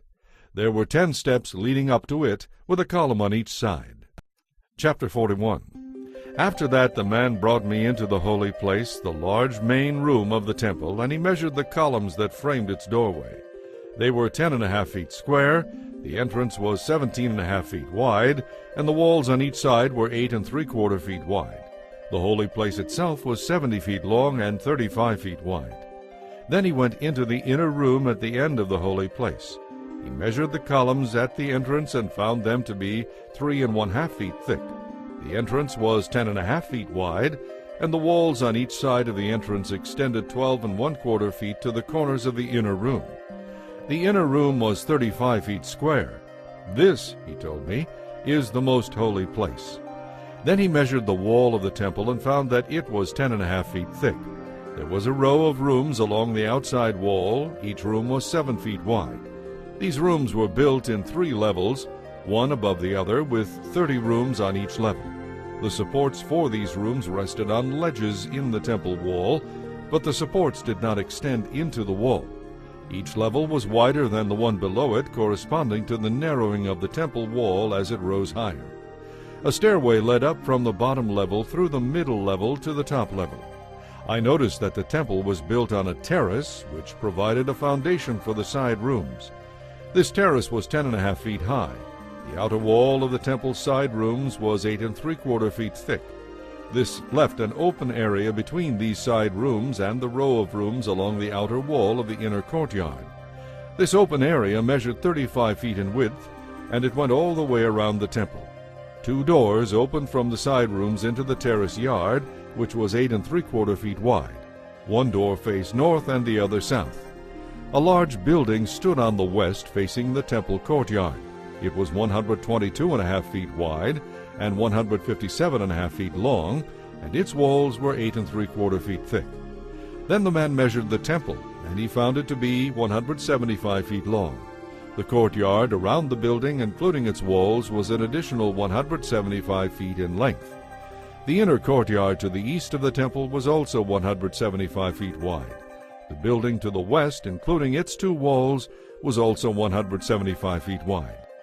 The holy place, the most holy place, and the foyer of the temple were all paneled with wood, as were the frames of the recessed windows. The inner walls of the temple were paneled with wood above and below the windows. The space above the door leading into the most holy place was also paneled.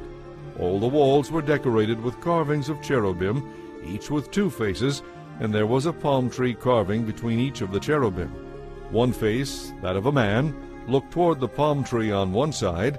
The other face, that of a young lion, looked toward the palm tree on the other side. The figures were carved all along the inside of the temple, from the floor to the top of the walls, including the outer wall of the holy place. There were square columns at the entrance to the holy place, and the ones at the entrance of the most holy place were similar. There was an altar made of wood, 3.5 feet square and 5 1/4 feet high. Its corners, base, and sides were all made of wood. This, the man told me, is the table that stands in the Lord's presence. Both the holy place and the most holy place had double doorways, each with 2 swinging doors. The doors leading into the holy place were decorated with carved cherubim and palm trees, just as on the walls. And there was a wooden canopy over the front of the temple's foyer. On both sides of the foyer there were recessed windows decorated with carved palm trees. Chapter 42. Then the man led me out of the temple courtyard by way of the north gateway. We entered the outer courtyard and came to a group of rooms against the north wall of the inner courtyard. This group of structures, whose entrance opened toward the north, was 175 feet long and 87.5 feet wide. One block of rooms overlooked the 35-foot width of the inner courtyard. Another block of rooms looked out onto the pavement of the outer courtyard. The 2 blocks were built 3 levels high and stood across from each other. Between the 2 blocks of rooms ran a walkway 17.5 feet wide. It extended the entire 175 feet of the complex, and all the doors faced toward the north. Each of the 2 upper levels of rooms was narrower than the one beneath it, because the upper levels had to allow space for walkways in front of them. Since there were 3 levels, and they did not have supporting columns as in the courtyards, each of the upper levels was set back from the level beneath it. There was an outer wall that separated the rooms from the outer courtyard. It was 87.5 feet long. This wall added length to the outer block of rooms, which extended for only 87.5 feet, while the inner block, the rooms toward the temple, extended for 175 feet. There was an entrance from the outer courtyard to these rooms from the east. On the south side of the temple there were 2 blocks of rooms just south of the inner courtyard between the temple and the outer courtyard. These rooms were arranged just like the rooms on the north. There was a walkway between the 2 blocks of rooms just like the complex on the north side of the temple. This complex of rooms was the same length and width as the other one, and it had the same entrances and doors. The dimensions of each were identical. So there was an entrance in the wall facing the doors of the inner block of rooms, and another on the east at the end of the interior walkway. Then the man told me, "These rooms that overlook the temple from the north and south are holy. It is there that the priests who offer sacrifices to the Lord will eat the most holy offerings. And they will use these rooms to store the grain offerings, sin offerings, and guilt offerings, because these rooms are holy. When the priests leave the holy place, they must not go directly to the outer courtyard. They must first take off the clothes they wore while ministering, because these clothes are holy. They must put on other clothes before entering the parts of the building complex open to the public. When the man had finished taking these measurements, he led me out through the east gateway to measure the entire temple area. He measured the east side. It was 875 feet long. He also measured the north side and got the same measurement. The south side was the same length, and so was the west side. So the area was 875 feet on each side, with a wall all around it to separate the holy places from the common. Chapter 43. After this the man brought me back around to the east gateway. Suddenly the glory of the God of Israel appeared from the east. The sound of his coming was like the roar of rushing waters, and the whole landscape shone with his glory.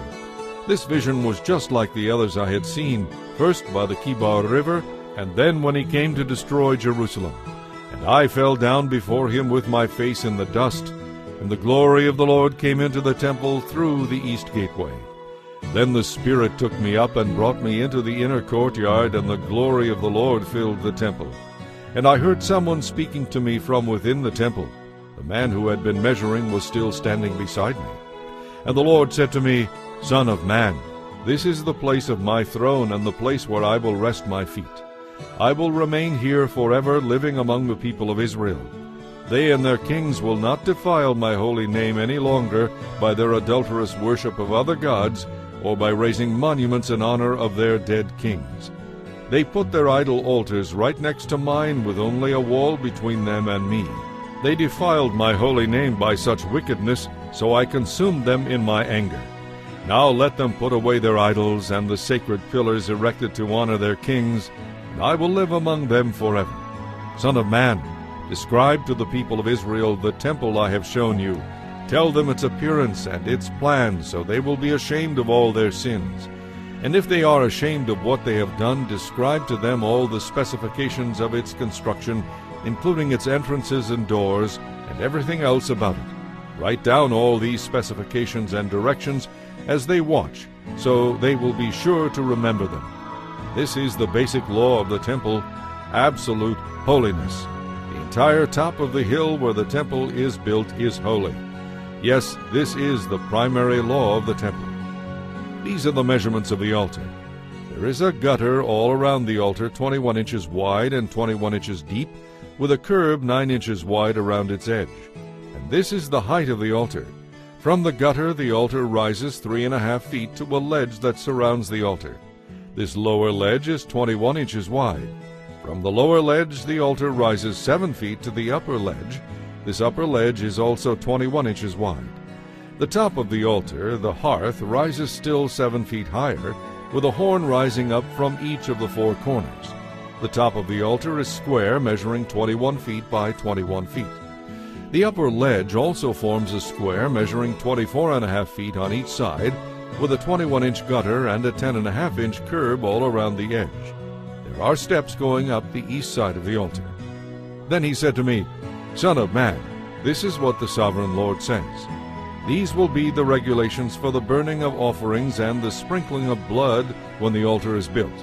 At that time the Levitical priests of the family of Zadok who minister before me are to be given a young bull for a sin offering, says the sovereign Lord. You will take some of its blood and smear it on the 4 horns of the altar, the 4 corners of the upper ledge, and the curb that runs around that ledge. This will cleanse and make atonement for the altar. Then take the young bull for the sin offering and burn it at the appointed place outside the temple area. On the 2nd day, sacrifice as a sin offering a young male goat that has no physical defects. Then cleanse and make atonement for the altar again, just as you did with a young bull. When you have finished the cleansing ceremony, offer another young bull that has no defects and a perfect ram from the flock. You are to present them to the Lord, and the priests are to sprinkle salt on them and offer them as a burnt offering to the Lord. Every day for 7 days a male goat, a young bull, and a ram from the flock will be sacrificed as a sin offering. None of these animals may have physical defects of any kind. Do this each day for 7 days to cleanse and make atonement for the altar, thus setting it apart for holy use. On the 8th day, and on each day afterward, the priests will sacrifice on the altar the burnt offerings and peace offerings of the people. Then I will accept you, says the sovereign Lord. Chapter 44. Then the man brought me back to the east gateway in the outer wall, but it was closed. And the Lord said to me, This gate must remain closed. It will never again be opened. No man will ever pass through it, for the Lord, the God of Israel, entered here. Thus it must always remain shut. Only the prince himself may sit inside this gateway to feast in the Lord's presence, but he may come and go only through the gateway's foyer. Then the man brought me through the north gateway to the front of the temple. I looked and saw that the glory of the Lord filled the temple of the Lord, and I fell to the ground with my face in the dust. And the Lord said to me, Son of man, take careful notice, use your eyes and ears, listen to everything I tell you about the regulations concerning the Lord's temple. Take careful note of who may be admitted to the temple and who is to be excluded from it. And give these rebels, the people of Israel, this message from the sovereign Lord. O people of Israel, enough of your disgusting sins. You have brought uncircumcised foreigners into my sanctuary, people who have no heart for God. In this way you profaned my temple, even as you offered me my food, the fat and blood of sacrifices. Thus, in addition to all your other disgusting sins, you have broken my covenant. You have not kept the laws I gave you concerning these sacred rituals, for you have hired foreigners to take charge of my sanctuary. So this is what the sovereign Lord says. No foreigners, including those who live among the people of Israel, will enter my sanctuary if they have not been circumcised and do not love the Lord. And the men of the tribe of Levi who abandoned me when Israel strayed away from me to worship idols must bear the consequences of their unfaithfulness. They may still be temple guards and gatemen, and they may still slaughter the animals brought for burnt offerings and be present to help the people. But they encouraged my people to worship other gods, causing Israel to fall into deep sin. So I have raised my hand and taken an oath that they must bear the consequences for their sins, says the sovereign Lord. They may not approach me to minister as priests. They may not touch any of my holy things or the holy offerings, for they must bear the shame of all the sins they have committed. They are to serve as the temple caretakers and are relegated to doing maintenance work and helping the people in a general way. However, the Levitical priests of the family of Zadok continued to minister faithfully in the temple when Israel abandoned me for idols. These men will serve as my ministers. They will stand in my presence and offer the fat and blood of the sacrifices, says the sovereign Lord. They are the ones who will enter my sanctuary and approach my table to serve me. They are the ones who will fulfill all my requirements. When they enter the gateway to the inner courtyard, they must wear only linen clothing. They must wear no wool while on duty in the inner courtyard or in the temple itself. They must wear linen turbans and linen undergarments. They must not wear anything that would cause them to perspire. When they return to the outer courtyard where the people are, they must take off the clothes they wear while ministering to me. They must leave them in the sacred rooms and put on other clothes, so they do not harm the people by transmitting holiness to them through this clothing. They must neither let their hair grow too long nor shave it off completely. Instead, they must trim it regularly. The priest must never drink wine before entering the inner courtyard. They may choose their wives only from among the virgins of Israel or the widows of the priests. They may not marry other widows or divorced women. They will teach my people the difference between what is holy and what is common, what is ceremonially clean and unclean.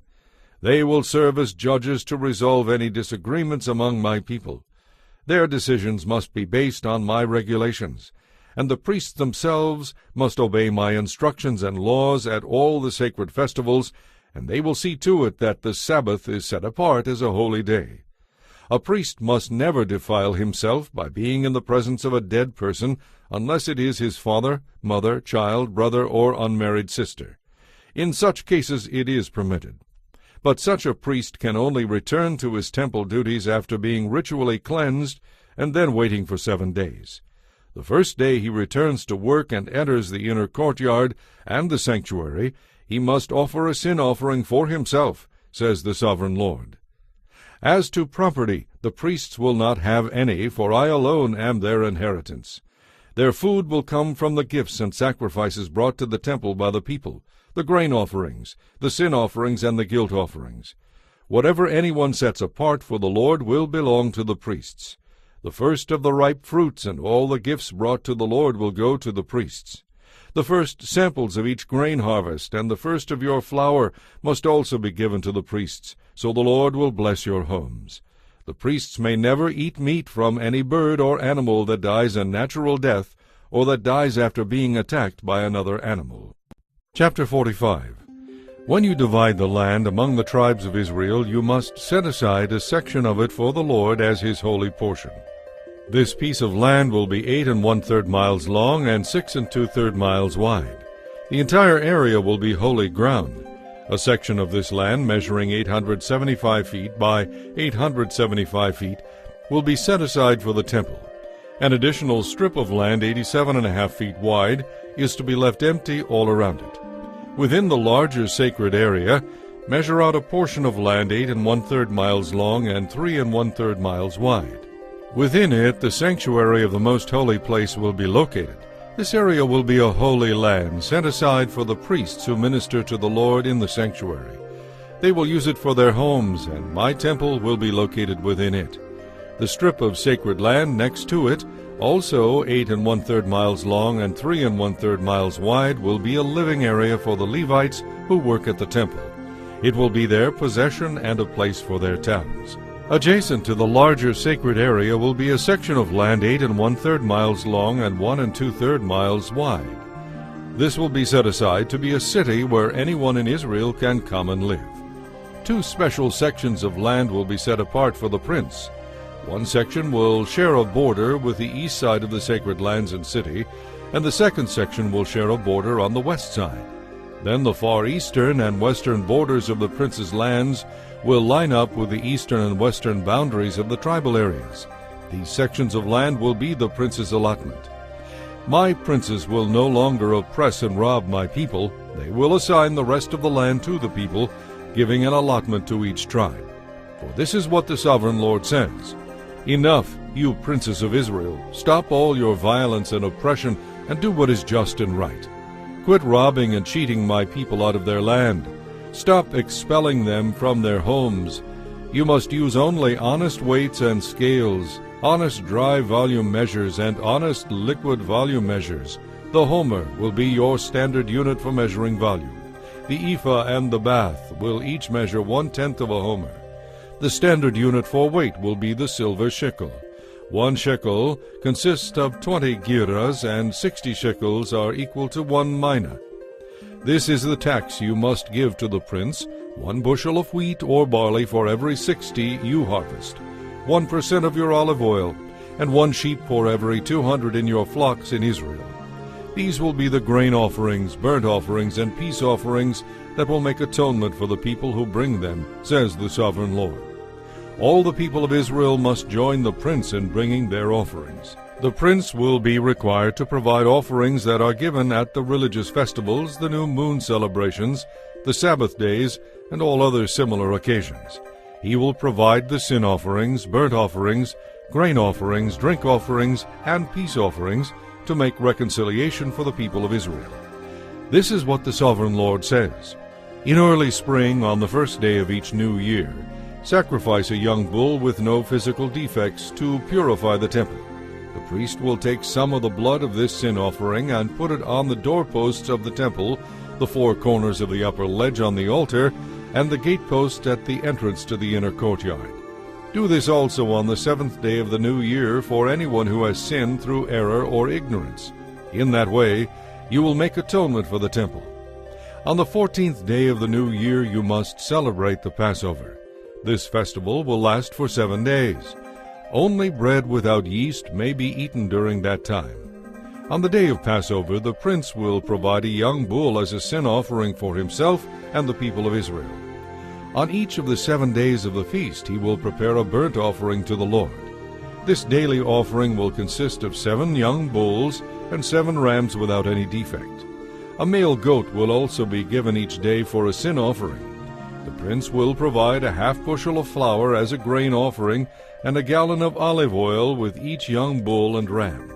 During the 7 days of the Festival of Shelters, which occurs every year in early autumn, the prince will provide these same sacrifices for the sin offering, the burnt offering, and the grain offering, along with the required olive oil. Chapter 46. This is what the Sovereign Lord says. The east gateway of the inner wall will be closed during the 6 work-days each week, but it will be open on Sabbath days and the days of new moon celebrations. The prince will enter the foyer of the gateway from the outside. Then he will stand by the gatepost while the priest offers his burnt offering and peace offering. He will worship inside the gateway passage, and then go back out the way he came. The gateway will not be closed until evening. The common people will worship the Lord in front of this gateway on Sabbath days and the days of new moon celebrations. Each Sabbath day the prince will present to the Lord a burnt offering of 6 lambs and 1 ram, all with no physical defects. He will present a grain offering of a half bushel of flour to go with the ram, and whatever amount of flour he chooses to go with each lamb. He is to offer 1 gallon of olive oil for each half bushel of flour. At the new moon celebrations he will bring 1 young bull, 6 lambs, and 1 ram, all with no physical defects. With the young bull he must bring a half bushel of flour for a grain offering. With the ram he must bring another half bushel of flour. And with each lamb he is to bring whatever amount of flour that he decides to give. With each half bushel of flour he must offer 1 gallon of olive oil. The prince must enter the gateway through the foyer, and he must leave the same way he came. But when the people come in through the north gateway to worship the Lord during the religious festivals, they must leave by the south gateway, and those who entered through the south gateway must leave by the north gateway. They must never leave by the same gateway they came in. They must always use the opposite gateway. The prince will enter and leave with the people on these occasions. So at the special feasts and sacred festivals the grain offering will be a half bushel of flour with each young bull, another half bushel of flour with each ram, and as much flour as the prince chooses to give with each lamb. 1 gallon of oil is to be given with each half bushel of flour. Whenever the prince offers a voluntary burnt offering or peace offering to the Lord, the east gateway to the inner courtyard will be opened for him to enter, and he will offer his sacrifices just as he does on Sabbath days. Then he will turn and leave the way he entered, and the gateway will be shut behind him. Each morning a year-old lamb with no physical defects must be sacrificed as a burnt offering to the Lord. With the lamb a grain offering must also be given to the Lord, about 2½ quarts of flour with 1/3 of a gallon of olive oil to moisten the flour. This will be a permanent law for you. The lamb, the grain offering, and the olive oil must be given as a daily sacrifice every morning without fail. This is what the Sovereign Lord says. If the prince gives a gift of land to one of his sons, it will belong to him and his descendants forever. But if he gives a gift of land to one of his servants, the servant may keep it only until the year of Jubilee, which comes every 50th year. At that time the servant will be set free, and the land will return to the prince. Only the gifts given to the prince's sons will be permanent, and the prince may never take anyone's property by force. If he gives property to his sons, it must be from his own land, for I do not want any of my people unjustly evicted from their property. Then the man brought me through the entrance beside the gateway and led me to the sacred rooms assigned to the priests, which faced toward the north. He showed me a place at the extreme west end of these rooms. He explained, "This is where the priests will cook the meat from the guilt offerings and sin offerings, and bake the flour from the grain offerings into bread. They will do it here to avoid carrying the sacrifices through the outer courtyard and harming the people by transmitting holiness to them." Then he brought me back to the outer courtyard and led me to each of its 4 corners. In each corner I saw an enclosure. Each of these enclosures was 70 feet long and 52½ feet wide, surrounded by walls. Along the inside of these walls was a ledge of stone, with fireplaces under the ledge all the way around. The man said to me, "These are the kitchens to be used by the temple assistants to boil the sacrifices offered by the people." Chapter 47. Then the man brought me back to the entrance of the temple. There I saw a stream flowing eastward from beneath the temple threshold. This stream then passed to the right of the altar on its south side. The man brought me outside the wall through the north gateway and led me around to the eastern entrance. There I could see the stream flowing out through the south side of the east gateway. Measuring as he went, he led me along the stream for 1,750 feet and told me to go across. At that point the water was up to my ankles. He measured off another 1,750 feet and told me to go across again. This time the water was up to my knees. After another 1,750 feet, it was up to my waist. Then he measured another 1,750 feet, and the river was too deep to cross without swimming. He told me to keep in mind what I had seen. Then he led me back along the river bank. Suddenly, to my surprise, many trees were now growing on both sides of the river. Then he said to me, "This river flows east through the desert into the Jordan Valley, where it enters the Dead Sea. The waters of this stream will heal the salty waters of the Dead Sea and make them fresh and pure. Everything that touches the water of this river will live.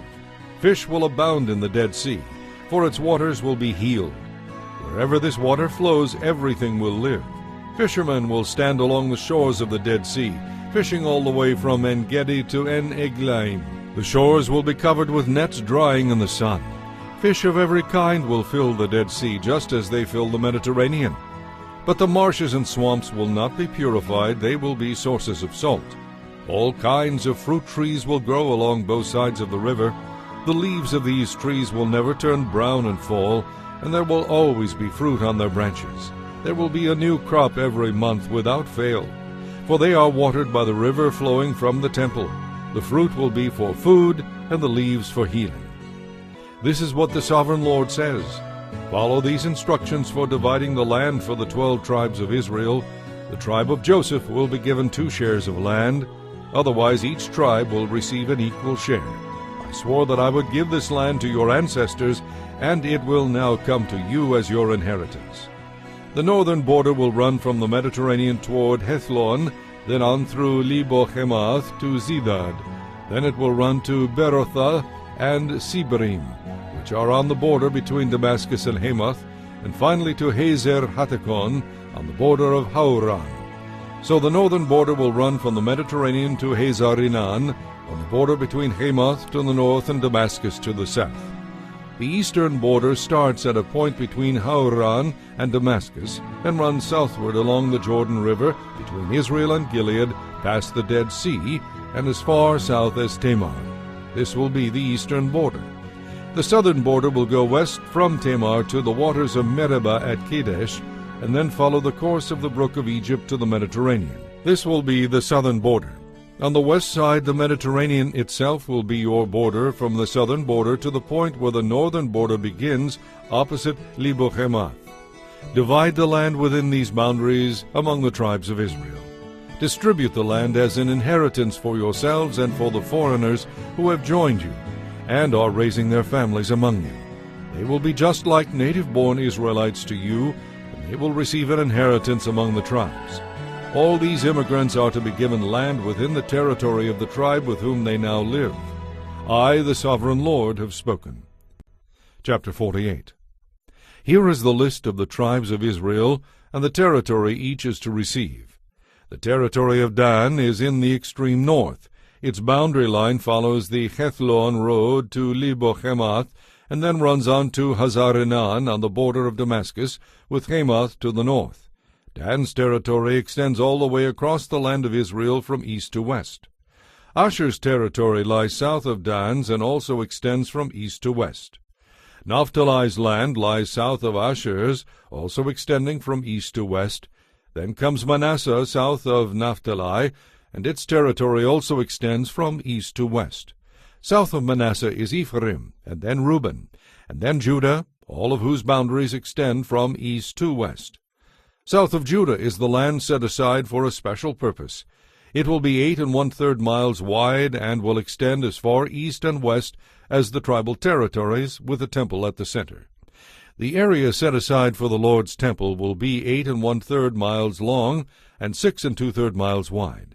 For the priests, there will be a strip of land measuring 8 1/3 miles long by 3 1/3 miles wide, with the Lord's temple at the center.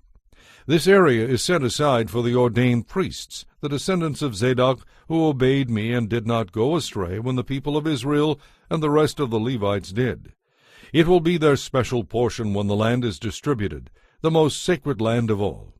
Next to the priest's territory will lie the land where the other Levites will live. The land allotted to the Levites will be the same size and shape as that belonging to the priests, 8 1/3 miles long and 3 1/3 miles wide. Together these portions of land will measure 8 1/3 miles long by 6 2/3 miles wide. None of this special land will ever be sold or traded or used by others, for it belongs to the Lord. It is set apart as holy. An additional strip of land, 8 1/3 miles long by 1 2/3 miles wide, south of the sacred temple area, will be allotted for public use, homes, pasture lands, and common lands, with a city at the center. The city will measure 1 1/2 miles on each side. Open lands will surround the city for 150 yards in every direction. Outside the city there will be a farming area that stretches 3 1/3 miles to the east and 3 1/3 miles to the west along the border of the sacred area. This farmland will produce food for the people working in the city. Those who come from the various tribes to work in the city may farm it. This entire area, including the sacred lands and the city, is a square that measures 8 1/3 miles on each side. The areas that remain to the east and to the west of the sacred lands and the city will belong to the prince. Each of these areas will be 8 1/3 miles wide, extending in opposite directions to the eastern and western borders of Israel. So the prince's land will include everything between the territories allotted to Judah and Benjamin, except for the areas set aside for the sacred lands and the city. These are the territories allotted to the rest of the tribes. Benjamin's territory lies just south of the prince's lands, and it extends across the entire land of Israel from east to west. South of Benjamin's territory lies that of Simeon, also extending across the land from east to west. Next is the territory of Issachar, with the same eastern and western boundaries. Then comes the territory of Zebulun, which also extends across the land from east to west. The territory of Gad is just south of Zebulun, with the same borders to the east and west. The southern border of Gad runs from Tamar to the waters of Medeba at Kadesh, and then follows the brook of Egypt to the Mediterranean. These are the allotments that will be set aside for each tribe's inheritance, says the sovereign Lord. These will be the exits to the city. On the north wall, which is 1 1/2 miles long, there will be 3 gates, each one named after a tribe of Israel.